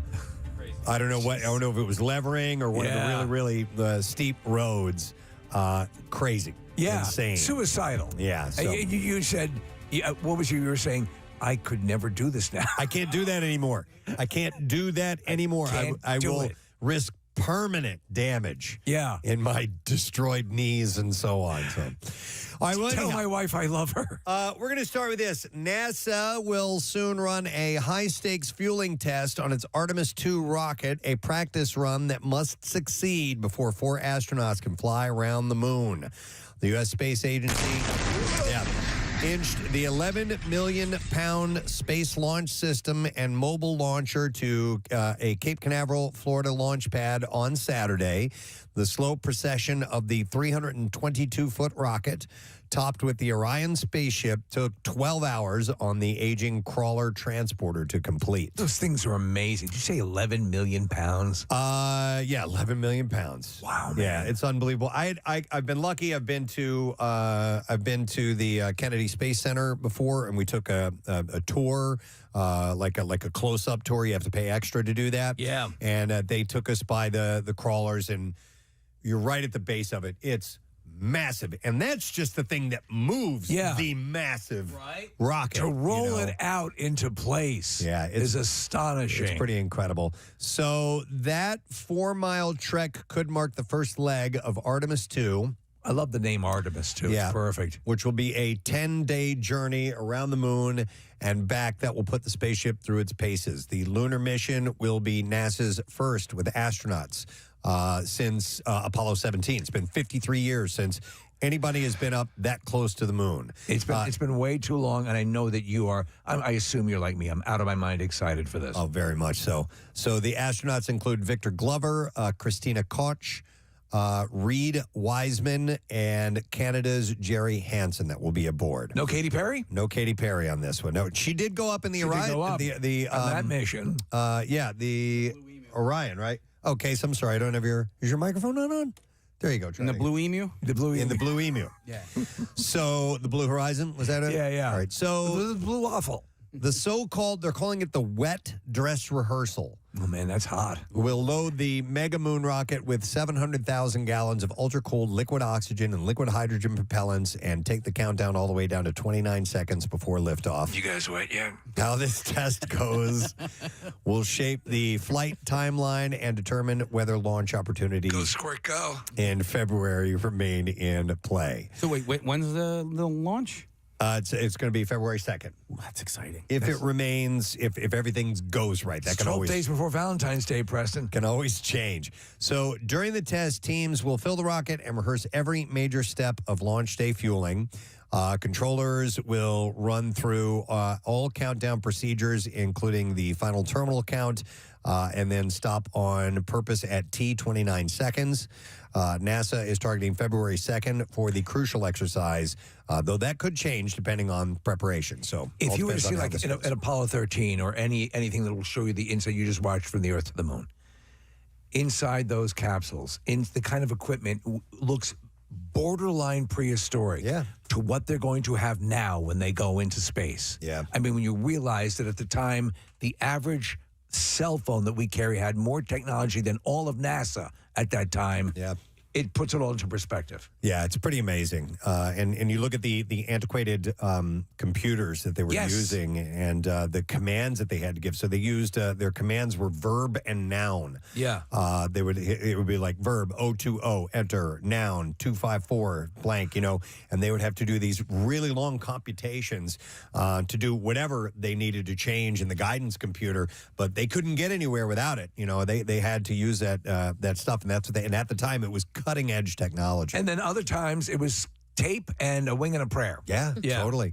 So Artemis 2 builds on lessons from the uncrewed maiden voyage in 2022, which needed several tries to complete just the fueling. Engineers adjusted how they load liquid oxygen after seeing temperature issues, and modified hardware after hydrogen leaks were discovered in the connections between the ground systems and the rocket. They also changed and cryogenically tested a key valve that had caused some trouble during the final uncrewed countdown. Since Artemis 1, the Kennedy Space Center has revised procedures and upgraded hardware as part of the Artemis 2 plan. Once the wet dress rehearsal ends, engineers will pore over the performance of the rocket, the Orion spacecraft, and the ground systems. Only if the data looks clean with the mission managers will they move on to setting a specific launch date, but they're hoping for February 2nd. I mean, listen, Pretty we need to go back. And I know people say, why? It's something we need to do. On 93.3 WMMR with Hiya. Preston and Steve Show. Temp's going to go a little higher today. Yeah, just a little bit. Getting up to 95. Woo! Not higher than yesterday, just higher than it is now. But we will be stepping down the temps over the next couple of days. High tomorrow, 90. High on Saturday at 80. Maybe some thunderstorms. But today, we've also have this lovely haze from the wildfires up north. So just be aware if you've got, breathing issues and stuff like that. They're saying to be cautious, not only with the smoke, but the humidity, everything. We have a final look at traffic. Going to get it now. Marissa, what's happening? A downpour on Route 30 at New Freedom Road has the right lane blocked. We have a disabled truck on 95 northbound. It's right at the Betsy Ross Bridge. The right lane is blocked with jam starting at Girard. More road construction. This is on 95 northbound at Marsh Road, and the right lane is closed in that area. We're slowing on the Vine westbound from 95 out to Broad Street. Schuylkill westbound from City Avenue to Gladwin. And then the Commodore Barry Bridge, that road construction has begun. This traffic report is brought to you by Staples. It's the most wonderful time of year at Staples. They've got back to school supplies as low as 25 cents, up to 40% off, select tech and more at staples.com/back to school. Staples, that was easy. And that's your traffic on 93.3 WMMR. Before we get into the bizarre file, there's a couple plugs I want to mention here. I meant to get to these earlier this morning, and my apologies, but we got our friend Elena from the Red Cross. Yes. Reached out to us, and she had said that they were experiencing an emergency blood shortage. She said nationally, donations during the last month of June were down about 25%. She said, while the Presidency Blood Drive helps our region out a lot every summer, Philly Regional Hospitals use more blood than we are able to collect locally. So we depend on blood collected in other parts of the United States to supplement. And they've sent out a press release and a public service announcement that it's an emergency shortage, and are hoping that we could give them a plug and urge people to head out and schedule a donation. So if you donated at the blood drive, are we now eligible? I don't think so. It's 56 days. Right. And blood drive was, when was that? It was not that long ago. It hasn't been, you got to be roughly 2 months out in order to donate again. So I'm reaching out to people who maybe missed the window with our blood drive, but they are in a bad spot. Even though we had, a ridiculous amount of donors, it still is an issue with what's going on as far as people needing the blood. So if you can get out and donate, please do. Please make an appointment. It's easy. Go to 1-800-RED-CROSS. Call 1-800-RED-CROSS. Yes. redcrossblood.org, and you can make a donation. You can set that up. Friday, August 14th will be 56 days from our blood drive. Okay. June 19th. So Very please donate before then if you can. Anybody who wasn't able to donate. And then everybody else make an appointment for then. All right. Let's see. Speaking of that. Oh, here's a perfect opportunity for you. There is a blood drive hosted by the Bucksmont Roller Derby, and it is next Thursday, July 30th, from 1 to 6 p.m. Wait, is that next Thursday or the following? Thursdays. So Thursdays from now. So 1 to 6 p.m., and it's at Inline 309. Well, there you go. It's a place where Caleb used to work, my youngest. And so that is going to be on Thursday, July 30th. And I don't know if there is an actual roller derby happening at the blood drive or not, but they are putting this on. So I wanted to share that. And that was from Danielle, who reached out to me and wanted to put that out. And you can go to redcrossblood.org and get the information on that too. So Thursday, July 30th, 1 to 6 p.m. at Inline 309. Here's another plug. This is from, I get these, and sometimes they're like 2-3 months out from the event, and then I set them aside. I know. Until it gets a little bit closer. You don't want to be so far out that everyone forgets. Yeah. So this is a charity golf event, and will benefit the Wrap Room Parent to Parent, which is a support group for families that have lost a loved one due to addiction. Mm-hmm. And addiction treatment support is crucial because it provides the necessary tools and resources to help individuals overcome the challenges of addiction. And it's also a family disease. Okay, so there's people that are family members need support as well. Tribe Investive provides support and treatment for recovering addicts or alcoholics, and Wrap Room supports the families and addicts who couldn't find their way to recovery. So there is a golf outing coming up. And this will be on the 24th of August. So you got a little bit of time here. It starts at 10 a.m. and it is a sober charity golf event. And it will be at Little Mill Country Club in Marlton, New Jersey. And you get breakfast, lunch, dinner, and all that for attendees. So you can do a quick search on Tribe. Hang on a second here, folks. I'm sorry I'm so No, you have a lot of scattered, information to impart. It's okay. Scattered with this. But Marissa, did we get a link to that? I'm sure I sent it to you. I believe so. If you go to WMR.com and go to the events page, you said it was August 24th. So we're sliding down. And yes, it is right here on the front page of that. Great. Thank you. So WMMR.com and events. And then one more, and this one is this weekend. This is from Tracy Michael, or Mikkel, I'm not sure how to pronounce correctly. She's the adoption coordinator at Phoenix Animal Rescue, and she writes, hi Grandma, and hi to the Preston and Steve Morning Crew. She has an event. I was hoping you may be able to help us spread the word about an upcoming adoption event. Giving it a quick on-air mention, we'd be incredibly grateful for any support you can provide. And Casey, I have a request for you as I'm mentioning this. Do we have the old butt plug song? I do. Okay, we haven't played that in a long time. So it is Sunday, July 19th, the adoption event, 1 to 4 p.m. at Shaler Brewing Company in Reading. And she said we'll have adoptable dogs of all sizes, ages, and personalities looking to meet their forever families. It's a great opportunity for the community to enjoy a meal, relax, and spend some time getting to know some wonderful dogs in need of loving homes. Thank you for considering our request and for supporting local animal rescue efforts. And let me know if you need any additional information. That is from Tracy. So, Tracy, we are happy to pass that info along. And hit it, Case. Yes. Butt plug, butt plug, butt plug, butt plug. Here's some butt plugs loaded up with deets and info, man. Charities can email us and we'll do what we can with a butt plug, butt plug, butt plug, butt plug. Yay! Thank you, Max, for doing that. Beautiful. All right, it is Bizarre File time. WMMR presents Preston and Steve's Bizarre File. Brought to you by Neumann University. Ready to take the next step? You can advance your career with Neumann University's graduate programs, flexible, supportive, and career-focused. Learn more at newman.edu/graduate. This video is priceless. A Texas woman accidentally flooded her living room while practicing her pole dancing. The footage is hilarious. Asha Gilbert was working the pole in her Houston apartment, following along to a video tutorial on her TV when the pole suddenly dislodged from the ceiling and it hit a ceiling sprinkler. It knocks it off, and I mean, the flooding starts immediately all over the place. She said, I went into shock. I was completely stunned. My main concern was for my dog, she said.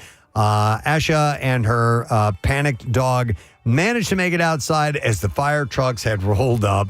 All's well that ends well, though, because she actually made fun of her own pole dancing blunder, participating in the Netflix documentary called Trending, Taking Over Socials, I believe. And so you'll be able to see it on that. But I mean, at the point where it knocks the sprinkler off of the ceiling, it's like, what do you do? You can't. There's nothing you can do. I mean, run and turn off the water. You know that, right? That feeds into it. I Right? wouldn't even know where to go. I have a feeling it was in an apartment, complex. So right. it's like you got to get a hold of somebody in management and have them search. I mean, but that's just everything you own in that room is gone at that point. So, Wow. Case, in your house, you don't know where the main water is? The main line? I mean, yeah. I'm not confident you know. There's two. Okay. Listen, I know where to shut off the water for my hoses. I have a hose in the Right. front of the house and a hose in the back of the house. I can shut those off. Right. I don't know where the other one is. All right. Yeah, you might want to find that out. Well, I don't plan on doing any pole dancing. anytime Well, I think you should. Yeah. All right, an Orlando man was arrested after officers said he picked up an 8-year-old girl near a hotel pool and ran when her family confronted him. Well, that's horrifying. But it gets even more weird. Police had responded Friday night after receiving reports about the incident. Upon arrival, they learned from witnesses that the man identified as Rodney Bowie, who was not a guest at the hotel, had approached the gated pool area, picked up the girl, turned away from the pool while she was still in his arms. Bowie was confronted by several family members of the victim, resulting in him releasing the girl and fleeing on foot. But while he fled, another man told him to stop running, and Bowie soon began doing push-ups in front of a nearby car wash, witnesses said. Maybe they won't notice. So the guy I stops abducted running. a child, but if I do push-ups, no one will notice. The man restrained Bowie until police officers arrived on the scene, and he was charged with false imprisonment of a child. I So- never take a child. I do push-ups. Yes. He just decided, Yeah. for whatever reason, that was the thing to do. All right, in Georgia, the Hall County Sheriff's Office said a man and his wife are both in the county jail facing a slew of charges related to methamphetamine and child cruelty. Deputies went to the home of Adam and Brittany Hollis on Wednesday to serve a search warrant for a drug investigation. At the Hollis home, investigators found the husband and wife in a shed on the property, telling them that we were there for a lawful search. The Hollises refused to open the door. According to the sheriff's office, investigators at the scene learned that Adam Hollis was inside the shed burning methamphetamine in a toaster oven to try to destroy evidence as his wife tried to delay deputies coming inside. But honestly, if you use a toaster oven, it gets really nice and crispy. When they pushed through the door, Hollis moved toward the door armed with a running chainsaw, with the blade actively moving. Wow. But he dropped it when ordered and no one was hurt. Do you keep your chainsaw next to your toaster oven? No, I keep it in the bathroom. Okay. Yeah. So when they continue searching the property, deputies found a variety of different narcotics, including meth, assorted pills, marijuana. Despite all of the drugs, they said that deputies said that they found they were all packaged for sale. At the home of the property, deputies also found the couple's child, who is younger than 14, alone inside. The home had no power, and on all the floors, including the child's bedroom, were covered in excrement. I don't think I'd like that. The Hollises both face a myriad of felony charges. Not the least of which is poor housekeeping. An 81-year-old man faces a criminal citation after authorities say he shot at a black bear without a justifiable reason. The hell did I do? The Minnesota Department of Natural Resources cited Dwight Joseph Brown with taking big game outside the legal hunting season. According to the citation, authorities received a report of someone shooting at a bear in a neighborhood. Conservation Officer Jim Guida responded and found no evidence the bear had caused any property damage. The animal was on someone else's property and not a substantial threat. The shooter had indicated the bear had, quote, looked at him. No, you can't do that. The bear wasn't found. What the hell did I do? And authorities don't know whether it was injured. A handgun and ammunition were seized as evidence. Trust me, pal, you're not much to look at.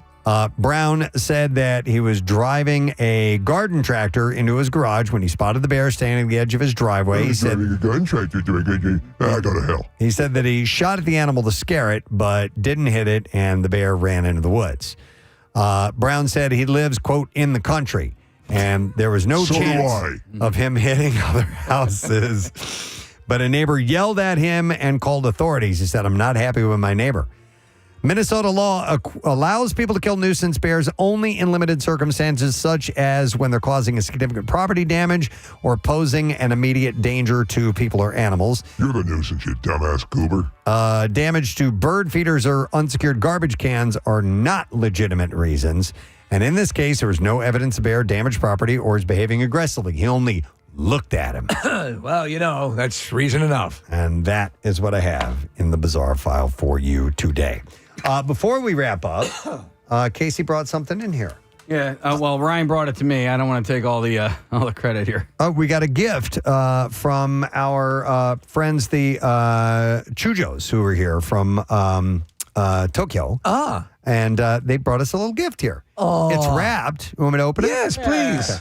We did get some of these colored pens that they gave us from Japan. They're just an adorable couple. Yeah, wonderful, and they're super I believe they're kids, or perhaps. Yeah. No, those are some of the people that work at the shop. Oh, well, they were wonderful as well. Yeah. All right, this is unagi pie. Unagi pie. It says a snack for knights. Okay, wait. Underneath it, Okay. N-I-G-H-T-S, not feudal knights. Yeah, not those kind of knights. And serfs. Oh, okay. So this is these are little individually wrapped treats. They appear to be some kind of a cookie. Right, but unagi is like sushi, right? That's raw fish. So that's a raw fish cookie? Sashimi, you're thinking of? Sushimi, yeah.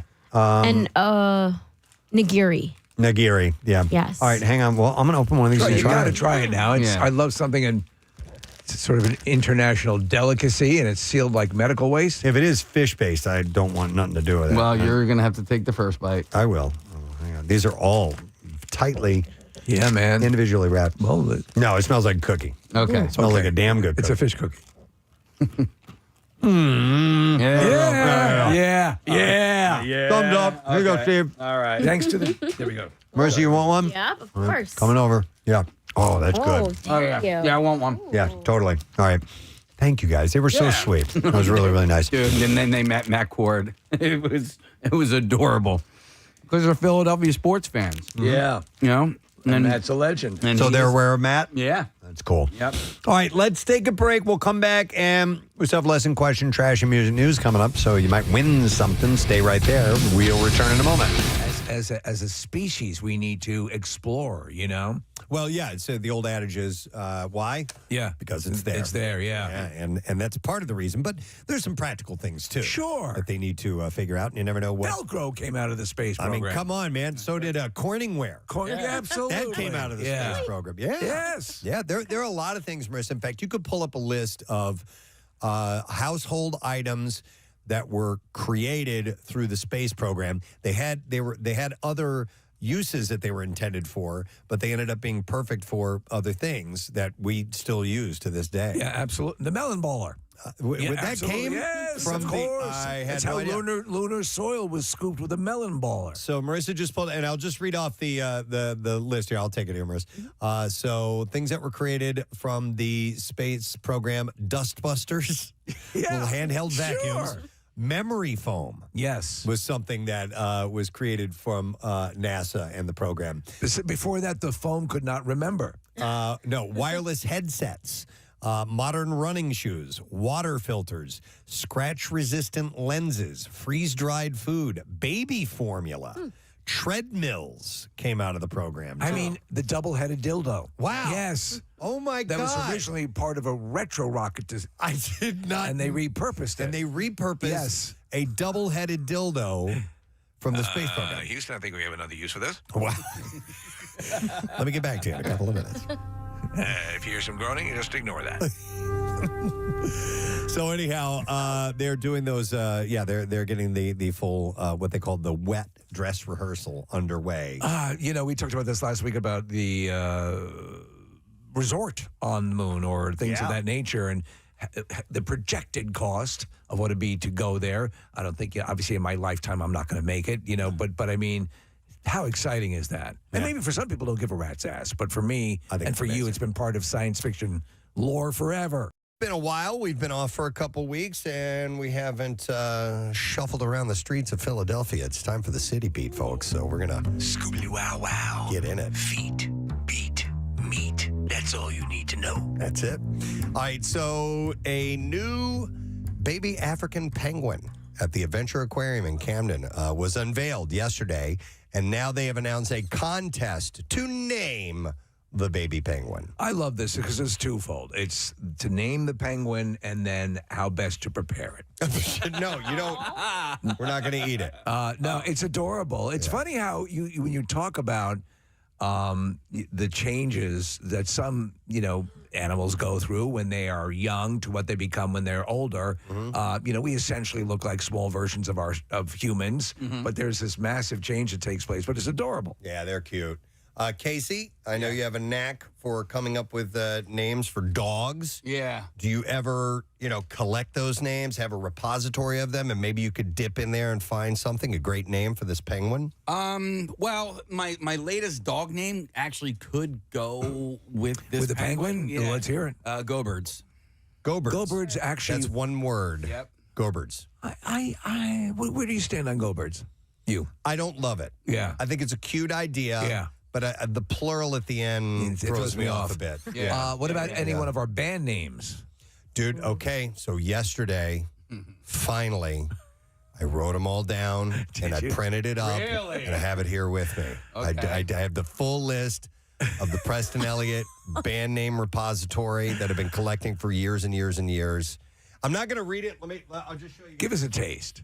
I'll show you. This is the full collective here. Oh, my God. It is, hang on, 1, 2, 3, 4, 5, 6. I'm counting the pages. God, we could sell this too. 6. The music industry. I I have 8 pages. Well, about 7 pages. I was in a store the other day, Steve, and they had a little notebook, and on the front of it just said band names. Oh my God! Really? Think of what we could. Think of all the money we won't make. I'll just give you. I highlighted my favorite ones. Okay. I'll just give you one for now because maybe eventually I will reveal the whole thing. But I really like this one. Saskatoon Bible Camp. And here's another good one: the Shoe Tree Dildos. Okay. I mean, come on! I've got pages and pages. of these those are names. great. I don't think they'd be right for a penguin. No. Where did shoe tree dildos come from? I don't know. You have Something no Steve idea? said probably. Okay. It happens a lot while we're discussing something offbeat, and then 2 words or 3 words are put together, and I'm like, that's a great name. It's almost like when you're playing that game where you look for the there's a whole page of letters and you look for words within the and that's the same word thing. search. Yeah. So I agree with you. Those probably wouldn't be suitable for a penguin. No. Don't think they should do the penguin make penguin face. No, don't do that. That's kind of old, but The penguin's sibling is Schubert, if that inspires. okay. And his parents are Hubert and Mushu. And Mushu, that's right. So the unnamed chick was hatched November 21st and was the 3rd African penguin to be hatched at the Adventure Aquarium last year. The announcement of the new chicks are held off until they determine that the new bird is healthy and expected to survive, so they've gotten past that point now. The other 2 baby African penguins, Duffy and Oscar, hatched earlier in November. What I do remember about the penguins when I visited them is that they stank. Yeah, they do. Yeah. They do. Horribly bad. Well, Yeah. So there's also always at the Adventure Aquarium. Yeah. They have the penguins as well. Yeah. And then that's fairly stinky. I don't remember the zoo stinking as much, but yeah. What about? Oh, so I thought that was Adventure Aquarium. My bad. What about the name Oswald? Because of Oswald. Lee Cobblepot. Harvey Oswald? No, Oswald Cobblepot. Oh, okay. Oh, yeah, for the penguin. Oswald would actually be good, though. He is a nefarious, horrible, strangling pimp. Yeah. Yeah, that might be not the most appropriate for a penguin. You remember that they stank. All I could think about is that they have CDs hanging in their little enclosure to kind of, the light reflects on them. They like the and it shimmering distracts stuff? them. Oh, Oh, really? Remember that? Really? Okay. And they choose the artists. Yes. Yeah, they get to choose which musicians are represented. Harvey Danger. So, Mehdi Alskovich Pohl, a biologist, says that the aquariums, in the aquarium's introduction video, although he's a little bit younger than the other two, he does make up for it in size. He is quite a big baby penguin chick. And so, starting today, or yesterday actually, aquarium visitors are available to now vote on one of 4 names offered the new penguin. Oh man, I thought we were going to be able to, I to thought submit. from scratch. Oh, okay, well, these are pretty good names. All right. So Scrappy, Zero, Flounder, and Toothless. Well, those are cute. Toothless, wonderful from How to Train Your Dragon. Flounder, obviously Animal House. Yeah. I don't know. I might. Zero might be from Casey, that show Sticks. Yeah. With Owen Wilson. There's a character named Zero on that show. And I'm not sure about Scrappy. I like Zero. Just like my country, I'm young, scrappy, and what is it? And hungry. Young, Just like my country, young, scrappy, and hungry. young, happy. Yeah, okay. Whatever. I don't know if any of those are thrilling me, but I might do Toothless because I love that character so much. I like Zero. I think I would go with that. The unnamed chick is being parented, like Marissa said, by Mushu and Hubert, and they also parented a 2024 chick named Schubert. How about Moobert? Then their Mushu was named for a dragon sidekick from the movie Mulan, the Disney movie. Okay, Mulan. yeah. So the aquarium's birds and mammals team chose possible names using a dragons and sidekicks theme. Here's my suggestion, and don't dismiss it immediately. Okay. If you want global press, name it the C word. Yes, do it. Right? If you want to make waves, yeah. want to get your name out there. You will not believe what they named the penguin at the Philadelphia Zoo. Mm-hmm. Are you Is it the zoo or the aquarium that has It's it? the aquarium. Oh, I'm sorry, Adventure in case I Aquarium. misunderstood. Okay, yeah. So the naming contest will close on January 19th, and the winner will be announced January 20th, Penguin Awareness Day, the aquarium staff had said. So that's why they're doing it on that day. African penguins, by the way, which originate from the waters around southern Africa, are classified critically endangered. So the hatches are important to the survival of the species. Do you know what they have over the Adventure Aquarium, which is kind of a cool thing, is they have the porcupines. Yeah. Which are, okay, you got these too. Yeah, I don't know why those were chosen to be a part of the aquarium. They're in with the hippos, I believe. Is Button still there? The hippo, do we know? I think so. Because Marissa, we went there like the first or second year we were here at MMR. We all went over there together to meet Button when she first showed up. Yeah. And I have no idea. Got to be a full-blown hippo now. If that's just full status. And you know what? They're simultaneously adorable, but they're deadly. Are deadly. Yeah. They're awesome, though. They're really cool. How long do hippos live? Because in 2019, Button turned 22. So that would make Button 22. Yeah, I don't know. I have no idea what their longevity is. I assume it's fairly long, but it doesn't seem to be a high-stress life. There's that iconic photo of me, like Button's mouth completely wide open, and then my mouth next to it, my tongue ring hanging out. I made you do that because at the time we had learned that you could put your whole fist in your mouth. Can you still do that, by the way? I don't know. It's been a minute since I'm trying. I'm a married woman. That would make you even. Yeah, you don't have to do that anymore. Yeah, that's when you stop doing it. The thing is that you could, a human adult could easily fit in that friggin' mouth, that hippo mouth. It's amazing. Oh, I thought you meant my mouth. All right, so if you want to help name the penguins, you can do that. You can check on the Adventure Aquarium website. All right, here's another thing. like this. From the City Beat. They're going to do some cocaine. This happened shortly before we took a break. Ending of that song. Come on, man. 93.3 WMMR. Lalero Smith for you this morning. 11 minutes after 10 o'clock. Glad you've been on board with us today. We did all kinds of stuff. Gave away a lot of sticky buns. Sure did. And I want to mention again that Mr. Sticky's has a grand opening. It is right next to Peddler's Village, new location in Lahaska in Bucks County. And the grand opening is going to be on Saturday, 7:30 to 3:30 p.m. And first 250 customers are going to get a free sticky bun. And warning, Mr. Sticky's is extremely addictive. So thanks for real sticky, icky. bringing all them goodies by here this morning. All right, so it's lesson question time. We will give away a 4-pack of tickets to the Elmwood Park Zoo if you can answer this question. I'm going way back to early. In the Wayback Machine? Way back to 6:15 this morning. Damn. Wow. Just as we got started. It's what it says, 6:15. Maybe it wasn't quite as... Well, I don't know. Anyhow, yeah, it was that early. Yeah. Who's the boss of Johnny Gabagool? Come on. I hope we still have people that were listening at 6:15 this morning. It might be a bit of a stretch because that's totally, that's a different chunk of the day. 610-660-9333. If you know who the boss of Johnny Gabagool is, call now and we'll see if you can get the prize. The trash business is a gold mine. 93.3 WMMR with Preston and Steve's Hollywood Trash. All right, let's get some stories. Why not? Steve, what's going on this morning? You got him, Preston. People magazine reporting that the relationship between Prince William and Prince Harry is, quote, very, very broken. In fact, to ensure separation during Harry's visit, William painted a white line down the center of Buckingham Palace. Oh. It seems just so petty. The woman who recorded a confrontation with Shia LaBeouf in a grocery parking lot has been arrested and booked on charges of stalking him. Fun fact. Being officially recognized as a Shia LaBeouf stalker now guarantees Alyssa Couture the title of craziest person on earth. And finally, NFL star Stephon Diggs denying claims that a man suing him for sexual assault who says Diggs pulled his penis out while they were socializing. The plaintiff, Christopher Griffith, is remaining adamant, saying he can accurately describe Diggs' penis right down to the mustache and monocle. And that's your Hollywood Trash. All righty, we got to see if we can indeed get an answer. Looks like I believe we might. Who is the boss of Johnny Gabagool? And we're going to go to Kyle. Yo, Kyle, good morning, brother. Hey, you guys rock. Thanks, man. Appreciate that. All right, do you know who the boss of Johnny Gabagool is? It's Larry Lasagna. Yes. Hang on, Kyle.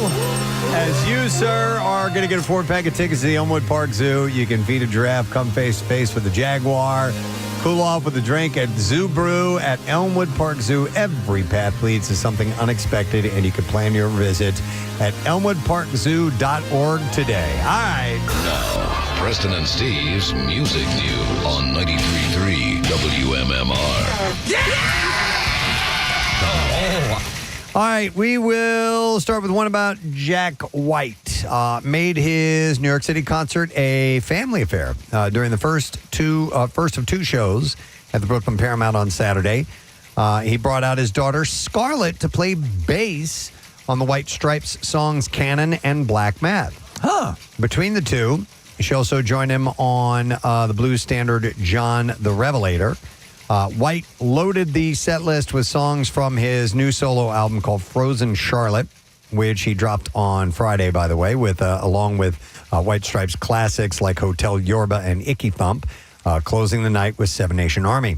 White is known for his non-set list rule and chooses songs on the fly. I did not know that about him. Scarlett, his daughter, and ex-wife Karen Elson has joined him on stage before, and there's a video that he posted of her playing Cannon, if you want to seek that out. Beck is back with his first new album in 7 years. The Loser artist announced Ride Lonesome, his 15th studio album and first full length of new material since 2019's Hyperspace, due out September 18th through Capitol Records. Along with the release date, he shared a new single called In the Night, which is a warm, haunting folk rock song with a lush string arrangement and a video starring French actor Denis Lavant. The 12-track album leans into the stripped-back acoustic sound of his beloved record Sea Change and Morning Phase, reuniting Beck with the musicians from those albums and mixer Nigel Godrich. Beck said the chemistry felt deeper this time, revisiting a familiar place while feeding new emotional textures. He also kicked off his 25-date North American Ride Lonesome Tour September 16th in Vancouver. U2 is one of the few artists who have reached the Spotify Billions Club more than once. I still haven't found what I'm looking for. Passed 1 billion streams on Tuesday and is the band's second track to reach 1 billion streams on Spotify, following With or Without You. That achieved the same feat 2 years ago. 1 billion streams, that's pretty wild. Yeah, both tracks come from the band's, of course, 1987 amazing album, The Joshua Tree. And then, let me see, do I have one more? No, I got two more. Yeah, two more. Yeah. It's been 45 years since Phil Collins temporarily busted out of Genesis to launch his own highly successful solo career. His 1981 debut, Face Value, is being commemorated with an extended 45th anniversary box set. It's a 4 LP deluxe vinyl box set that includes a remaster of the original album plus rare and unreleased live recordings, demos, and outtakes, along with the announcement a live performance from 1982 of You Know What I Mean was released. Face Value, the full value, comes out on September 18th, and that's where In the Air Tonight came out. A lot of the other songs I don't really know by looking at the titles. Those first two Phil Collins solo albums still had enough of the aggressive Genesis aspect to them, but with his own voice, obviously. They're great albums. All right, and then finally, a collection of early David Bowie songs, some that have never been officially released, is on the way. The Shell Talmy Recordings is a collection of 21 songs made before Bowie's 1967 self-titled debut, and included 10 previously unreleased songs recorded in 1965 when he was still going by his birth name, David Jones. He was still in his biscuit stage, correct? Taste the biscuit. Taste the goodness Definitely of the biscuit. May have been. The album consists of solo recordings as well as tracks recorded with his early bands, Davy Jones and the Lower Third and the Manish Boys. And it also features early contributions by guitarist Jimmy Page, who was a session musician at the time. But Jimmy Page started as a session musician when he was 16, right? Might have been 15 or 14. 15, yeah. The keyboardist Nicky Hopkins, who'd go on to perform with the Beatles and the Rolling Stones and many others. The Shell Talmy recordings will be available everywhere on September 18th. And that's what I got in music news for you. All right, we'll take a break. We'll get back in a moment. Get the letter of the day. Matt Cord is here. He'll get it for us. And we'll get you that much closer to winning a Word of the Week prize, which you give away tomorrow. We'll be right back. And I wanted to point this out. It's kind of an older story. You may know it, but I thought this was so cool. It's out of West Deptford. And somebody had sent me this story, and I forgot they were somehow or another, they knew the people involved. So when a lottery rep called John DiCarlo and told him that someone at his bar won over $590,000, he knew something was up. And it was from the Quick Draw game, a popular activity among patrons at Southwood Bar in West Deptford. Drawings take place every 4 minutes, and on the night of December 8th, a New Jersey lottery rep informed DiCarlo that someone in his establishment won that $100,000 that afternoon. But something was up. Nobody at the bar that day indicated that they were holding a big winner. And maybe the lucky patron didn't want anybody to know. They secured a large sum of money, stuff like that. But maybe they didn't realize that they won the ticket and was discarded and possibly gone for good. Yeah, how do you go about finding that person? Listen to this. So what ensued was a man's holiday season journey of detective work, dumpster diving, and rummaging through piles of garbage to reunite a life-changing slip of paper buried in chicken wing residue with its rightful owner. That's right. So DiCarlo said that there were multiple people playing that day. He said it took a little detective work to get down to that individual and then take a chance. Do I dive into that dumpster or not? He said because it may very well not be there. So the way the game works, ticket holders can select up to 10 numbers between 1 and 80. 20 of those numbers are drawn every 4 minutes, and players can select their wagers and how many draws they want to play. Most players at the bar only select 1 or 2 numbers, which yields a smaller prize, but you're far more likely to match a couple of numbers than all 10. Each ticket features a second progressive game underneath. And for an extra fee, players can win a growing jackpot by matching all 10 numbers. And bet $1, you can win 10% of the prize. Bet $5, you win 50%. Bet $10 to win it all. DiCarlo admits that he didn't know about that part until the lottery rep had called, and that's when he learned that a patron had bet $5 on the progressive jackpot, which had been nearly $1.2 million. Few people pay attention to it since it's a tough win, you know? Yeah. He said, so I called my bartender and I said, did anybody go jumping for joy? He said, for most folks, that would be a significant semi-life-changing event. And they're like, no, nobody did anything. So he and his wife, Denise, the co-owner, were in alignment, and they were going to do whatever it took to find that lottery ticket and give it to the winner, but they didn't know who won. The jackpot was won at 3:16 p.m. that day, so DiCarlo examined his bar security footage from that period. He narrowed it down to a few people and then selected a possible patron. The footage showed that the customer with a ticket folded over the edge of the bar, which was later brought to the trash. And he said, I couldn't see it in the camera if it hit the trash or not, but I thought if that's a ticket, they didn't claim it, it's not in their wallet, there's a good chance it's going to be there. So he decided to search the dumpster the following day. And so he apparently it was reported that morning, media outlets, that there was a winner there. And so everybody started calling him and saying somebody at the bar won. He's like, yeah, I know about it. With calls. So he got into the dumpster. He took out 10 bags of trash. He put them in the back of his car. He took them home. And then he started going through he went through almost every bag and he couldn't find anything. He did find Lenny Dykstra's dentures. Finally. That's where they were. But he said after going through those bags, it's etched in me now that we did pretty good on wing night. So I was going through blue cheese, and I ultimately found one ticket in the bottom of those bags. It was ripped in half, and it was drenched in hot sauce. I looked at the number. It didn't match. It was at the bottom of the bag, so I thought, I don't know, maybe it's not here. Or maybe he missed it. And he decided to search contents 2 or 3 more times before changing gloves, and he decided to get back in there. He said, I lifted a couple of napkins at the bottom of the bag. I looked.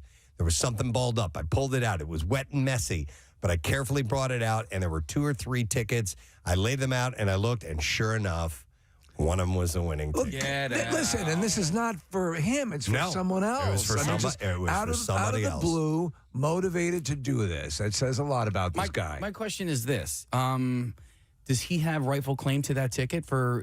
Does he have to find the patron who bought that? Or, in other words, could that have been him? Yeah. Because they actively threw it away. That is a very good question. But they did pay for it. Yeah. So he's not that type of person. Right. Yeah. You know, and he could have easily. I mean, that amount of money can change someone's life. That person didn't know that they threw away a winning ticket, Ryan. So I'm kind of having an existential crisis because this bar is actually down the street from my local watering hole back home. So there's a bar up the street called Captain's Corner, which is one of my absolute favorites. And just I'm thinking about all the times, like, you know, I like ex's dads would go in there. Like it's one of those like drive by it and you miss kind of places, but I think I might start attending this place if there's going to be lottery tickets to be had. And a staff nice enough to do something. Yeah, exactly. Seriously. So he called the winner, and the winner wants to remain anonymous, but he asked if they played the lottery, and the winner said, yeah, but I didn't win. And he said, not so fast. And he explained it to him, and he set him up with it. And I have no idea if obviously this person needs to give him some type of a reward for going to that great I think length. you'd have to. I mean, at least like 10 grand or something like that, right? Or at least let him lick the chicken sauce off. Yeah. And I wonder if he gets a fee, like when the PA lottery or any of those lotteries hit, they get like 10% or something. Yeah, maybe he's going to get something, and but maybe he needs more. Yeah. He deserves more. But that might be why the lottery actually called him to begin with. Good point. Yeah. To issue they sell those tickets there. It's a good point, And it's a good motivation for him to go find it, because if he does get something, it's in his best interest. Here's another question. All right, so they call him, and they're going to do, here's your percentage of the win because you're the facility that sold it. Do you need to have... They know that it was sold there. Does it matter if the recipient or the person who bought the ticket? Good question. That's a whole other aspect of it, right? I wonder if it's not redeemed if the place that sold it still gets that bonus or not. It's a good question. But I thought that was a great story. It is a good story. Somebody doing the right thing. So I wanted to pass that along. So kudos to you, John DiCarlo, and the gang at Southwood Bar. I thought that was cool. All right, something else from City Beat. The Atlantic City Expressway is going to stop accepting cash at all its tolls on Sunday. That's when it starts. And drivers without an Easy Pass will be billed more than double the fare amount per trip. They're going to make you do it. Dude, yeah. I'm having such a struggle right now with Easy Pass. I just had to re-up everything because you got to go on. It's not easy to navigate. Okay. But it says it right in the name. No, it's not. Their website is just not user friendly. It is not. It's not. And also so I don't know if my transponder's bad or what the deal is, but I re-upped everything, and then we literally just went through the tolls over the Christmas break, and the day before, I re-upped everything, and then when we went through the tolls, it says pay on, unpaid, and then it took my picture, and as it took my picture, I'm looking at the camera like, what's going on? Come on, I just paid all this stuff. You had a similar situation probably about a year plus ago, and it was Jersey, right? And then I had my thing with my Easy Pass for a car that had been stolen, my wife's car. All right, so before we get fully into the weekend and wrap up the week, I have to empty the junk drawer. Just get It's the junk drawer. Yep. Preston's cleaning out his junk drawer. Getting things out of his junk drawer. Finding stuff here in the junk drawer. All right, thank you, Kyle Mack, for doing that jingle. And Steve, you should sing backups for Minute by Minute. I think so. His band. I think if they want to be less successful, that would be the move. All right, let me dig in here.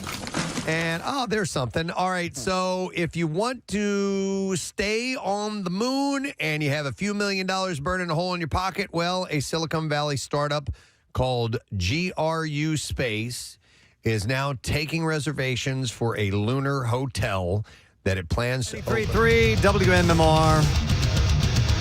We are at the end of the program, dear friend, at 10:28 on this Thursday morning. Hot one today, 95, the high. Humidity level's still up there, and smoke is an issue.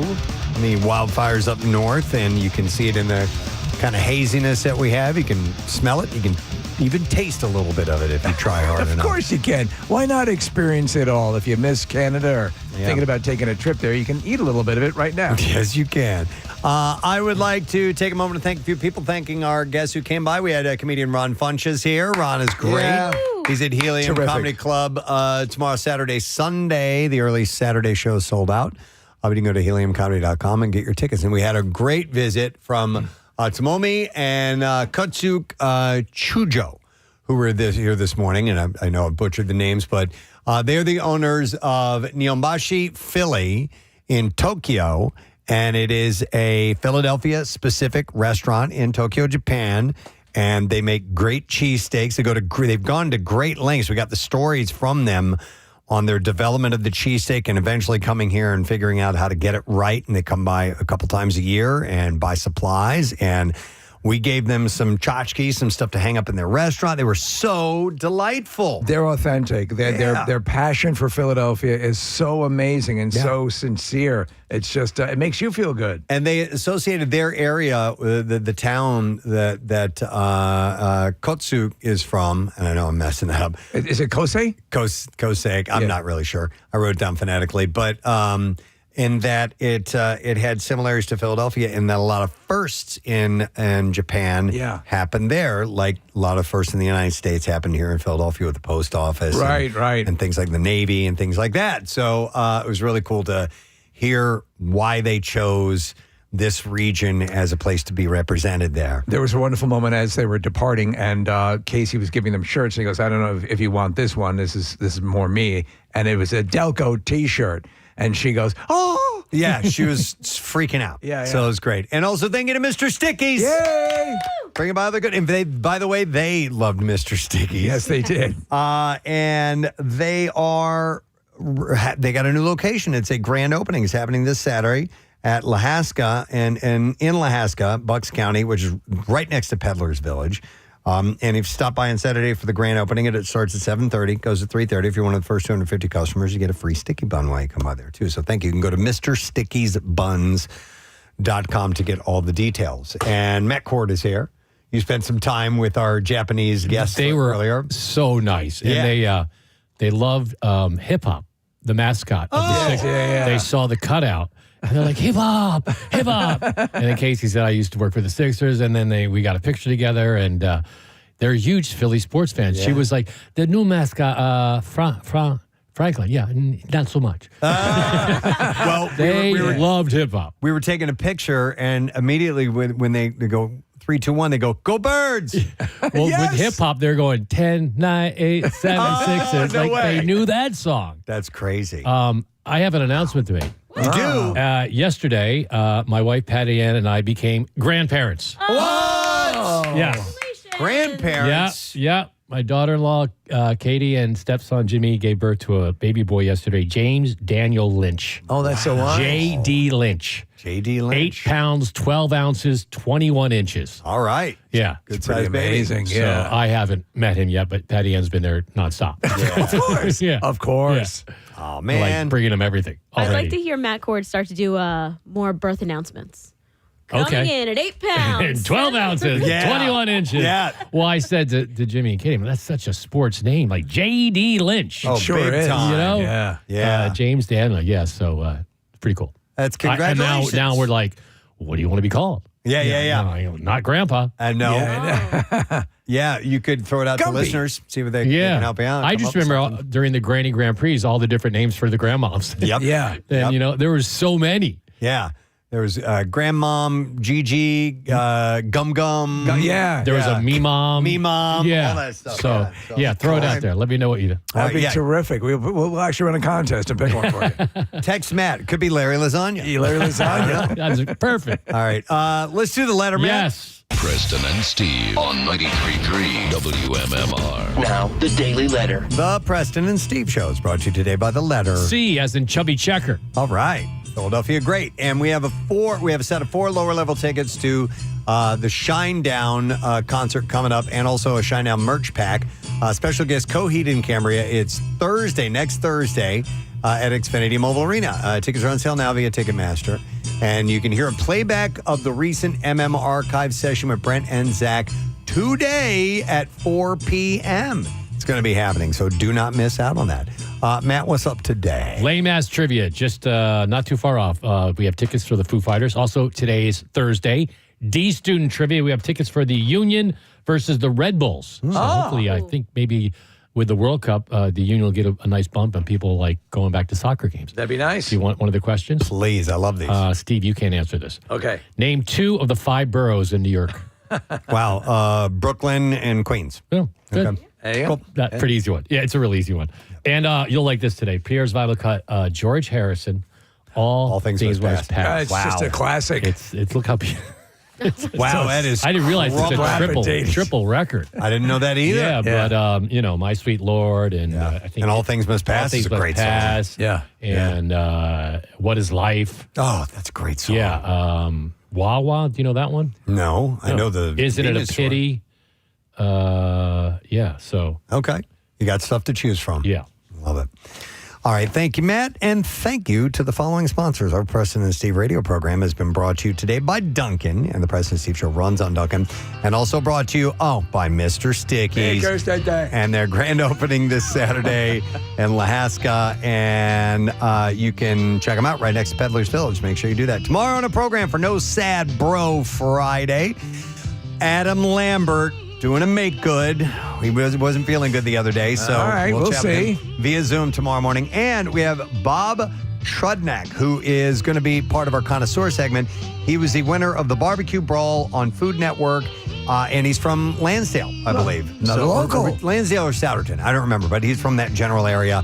He'll be checking in with us. We'll do a 6 ABC check-in too, and we'll just wrap up the week in fine form. So that is it. We are done. Rage on and have a great day in the morning, and we shall see you tomorrow, friend. Bye-bye.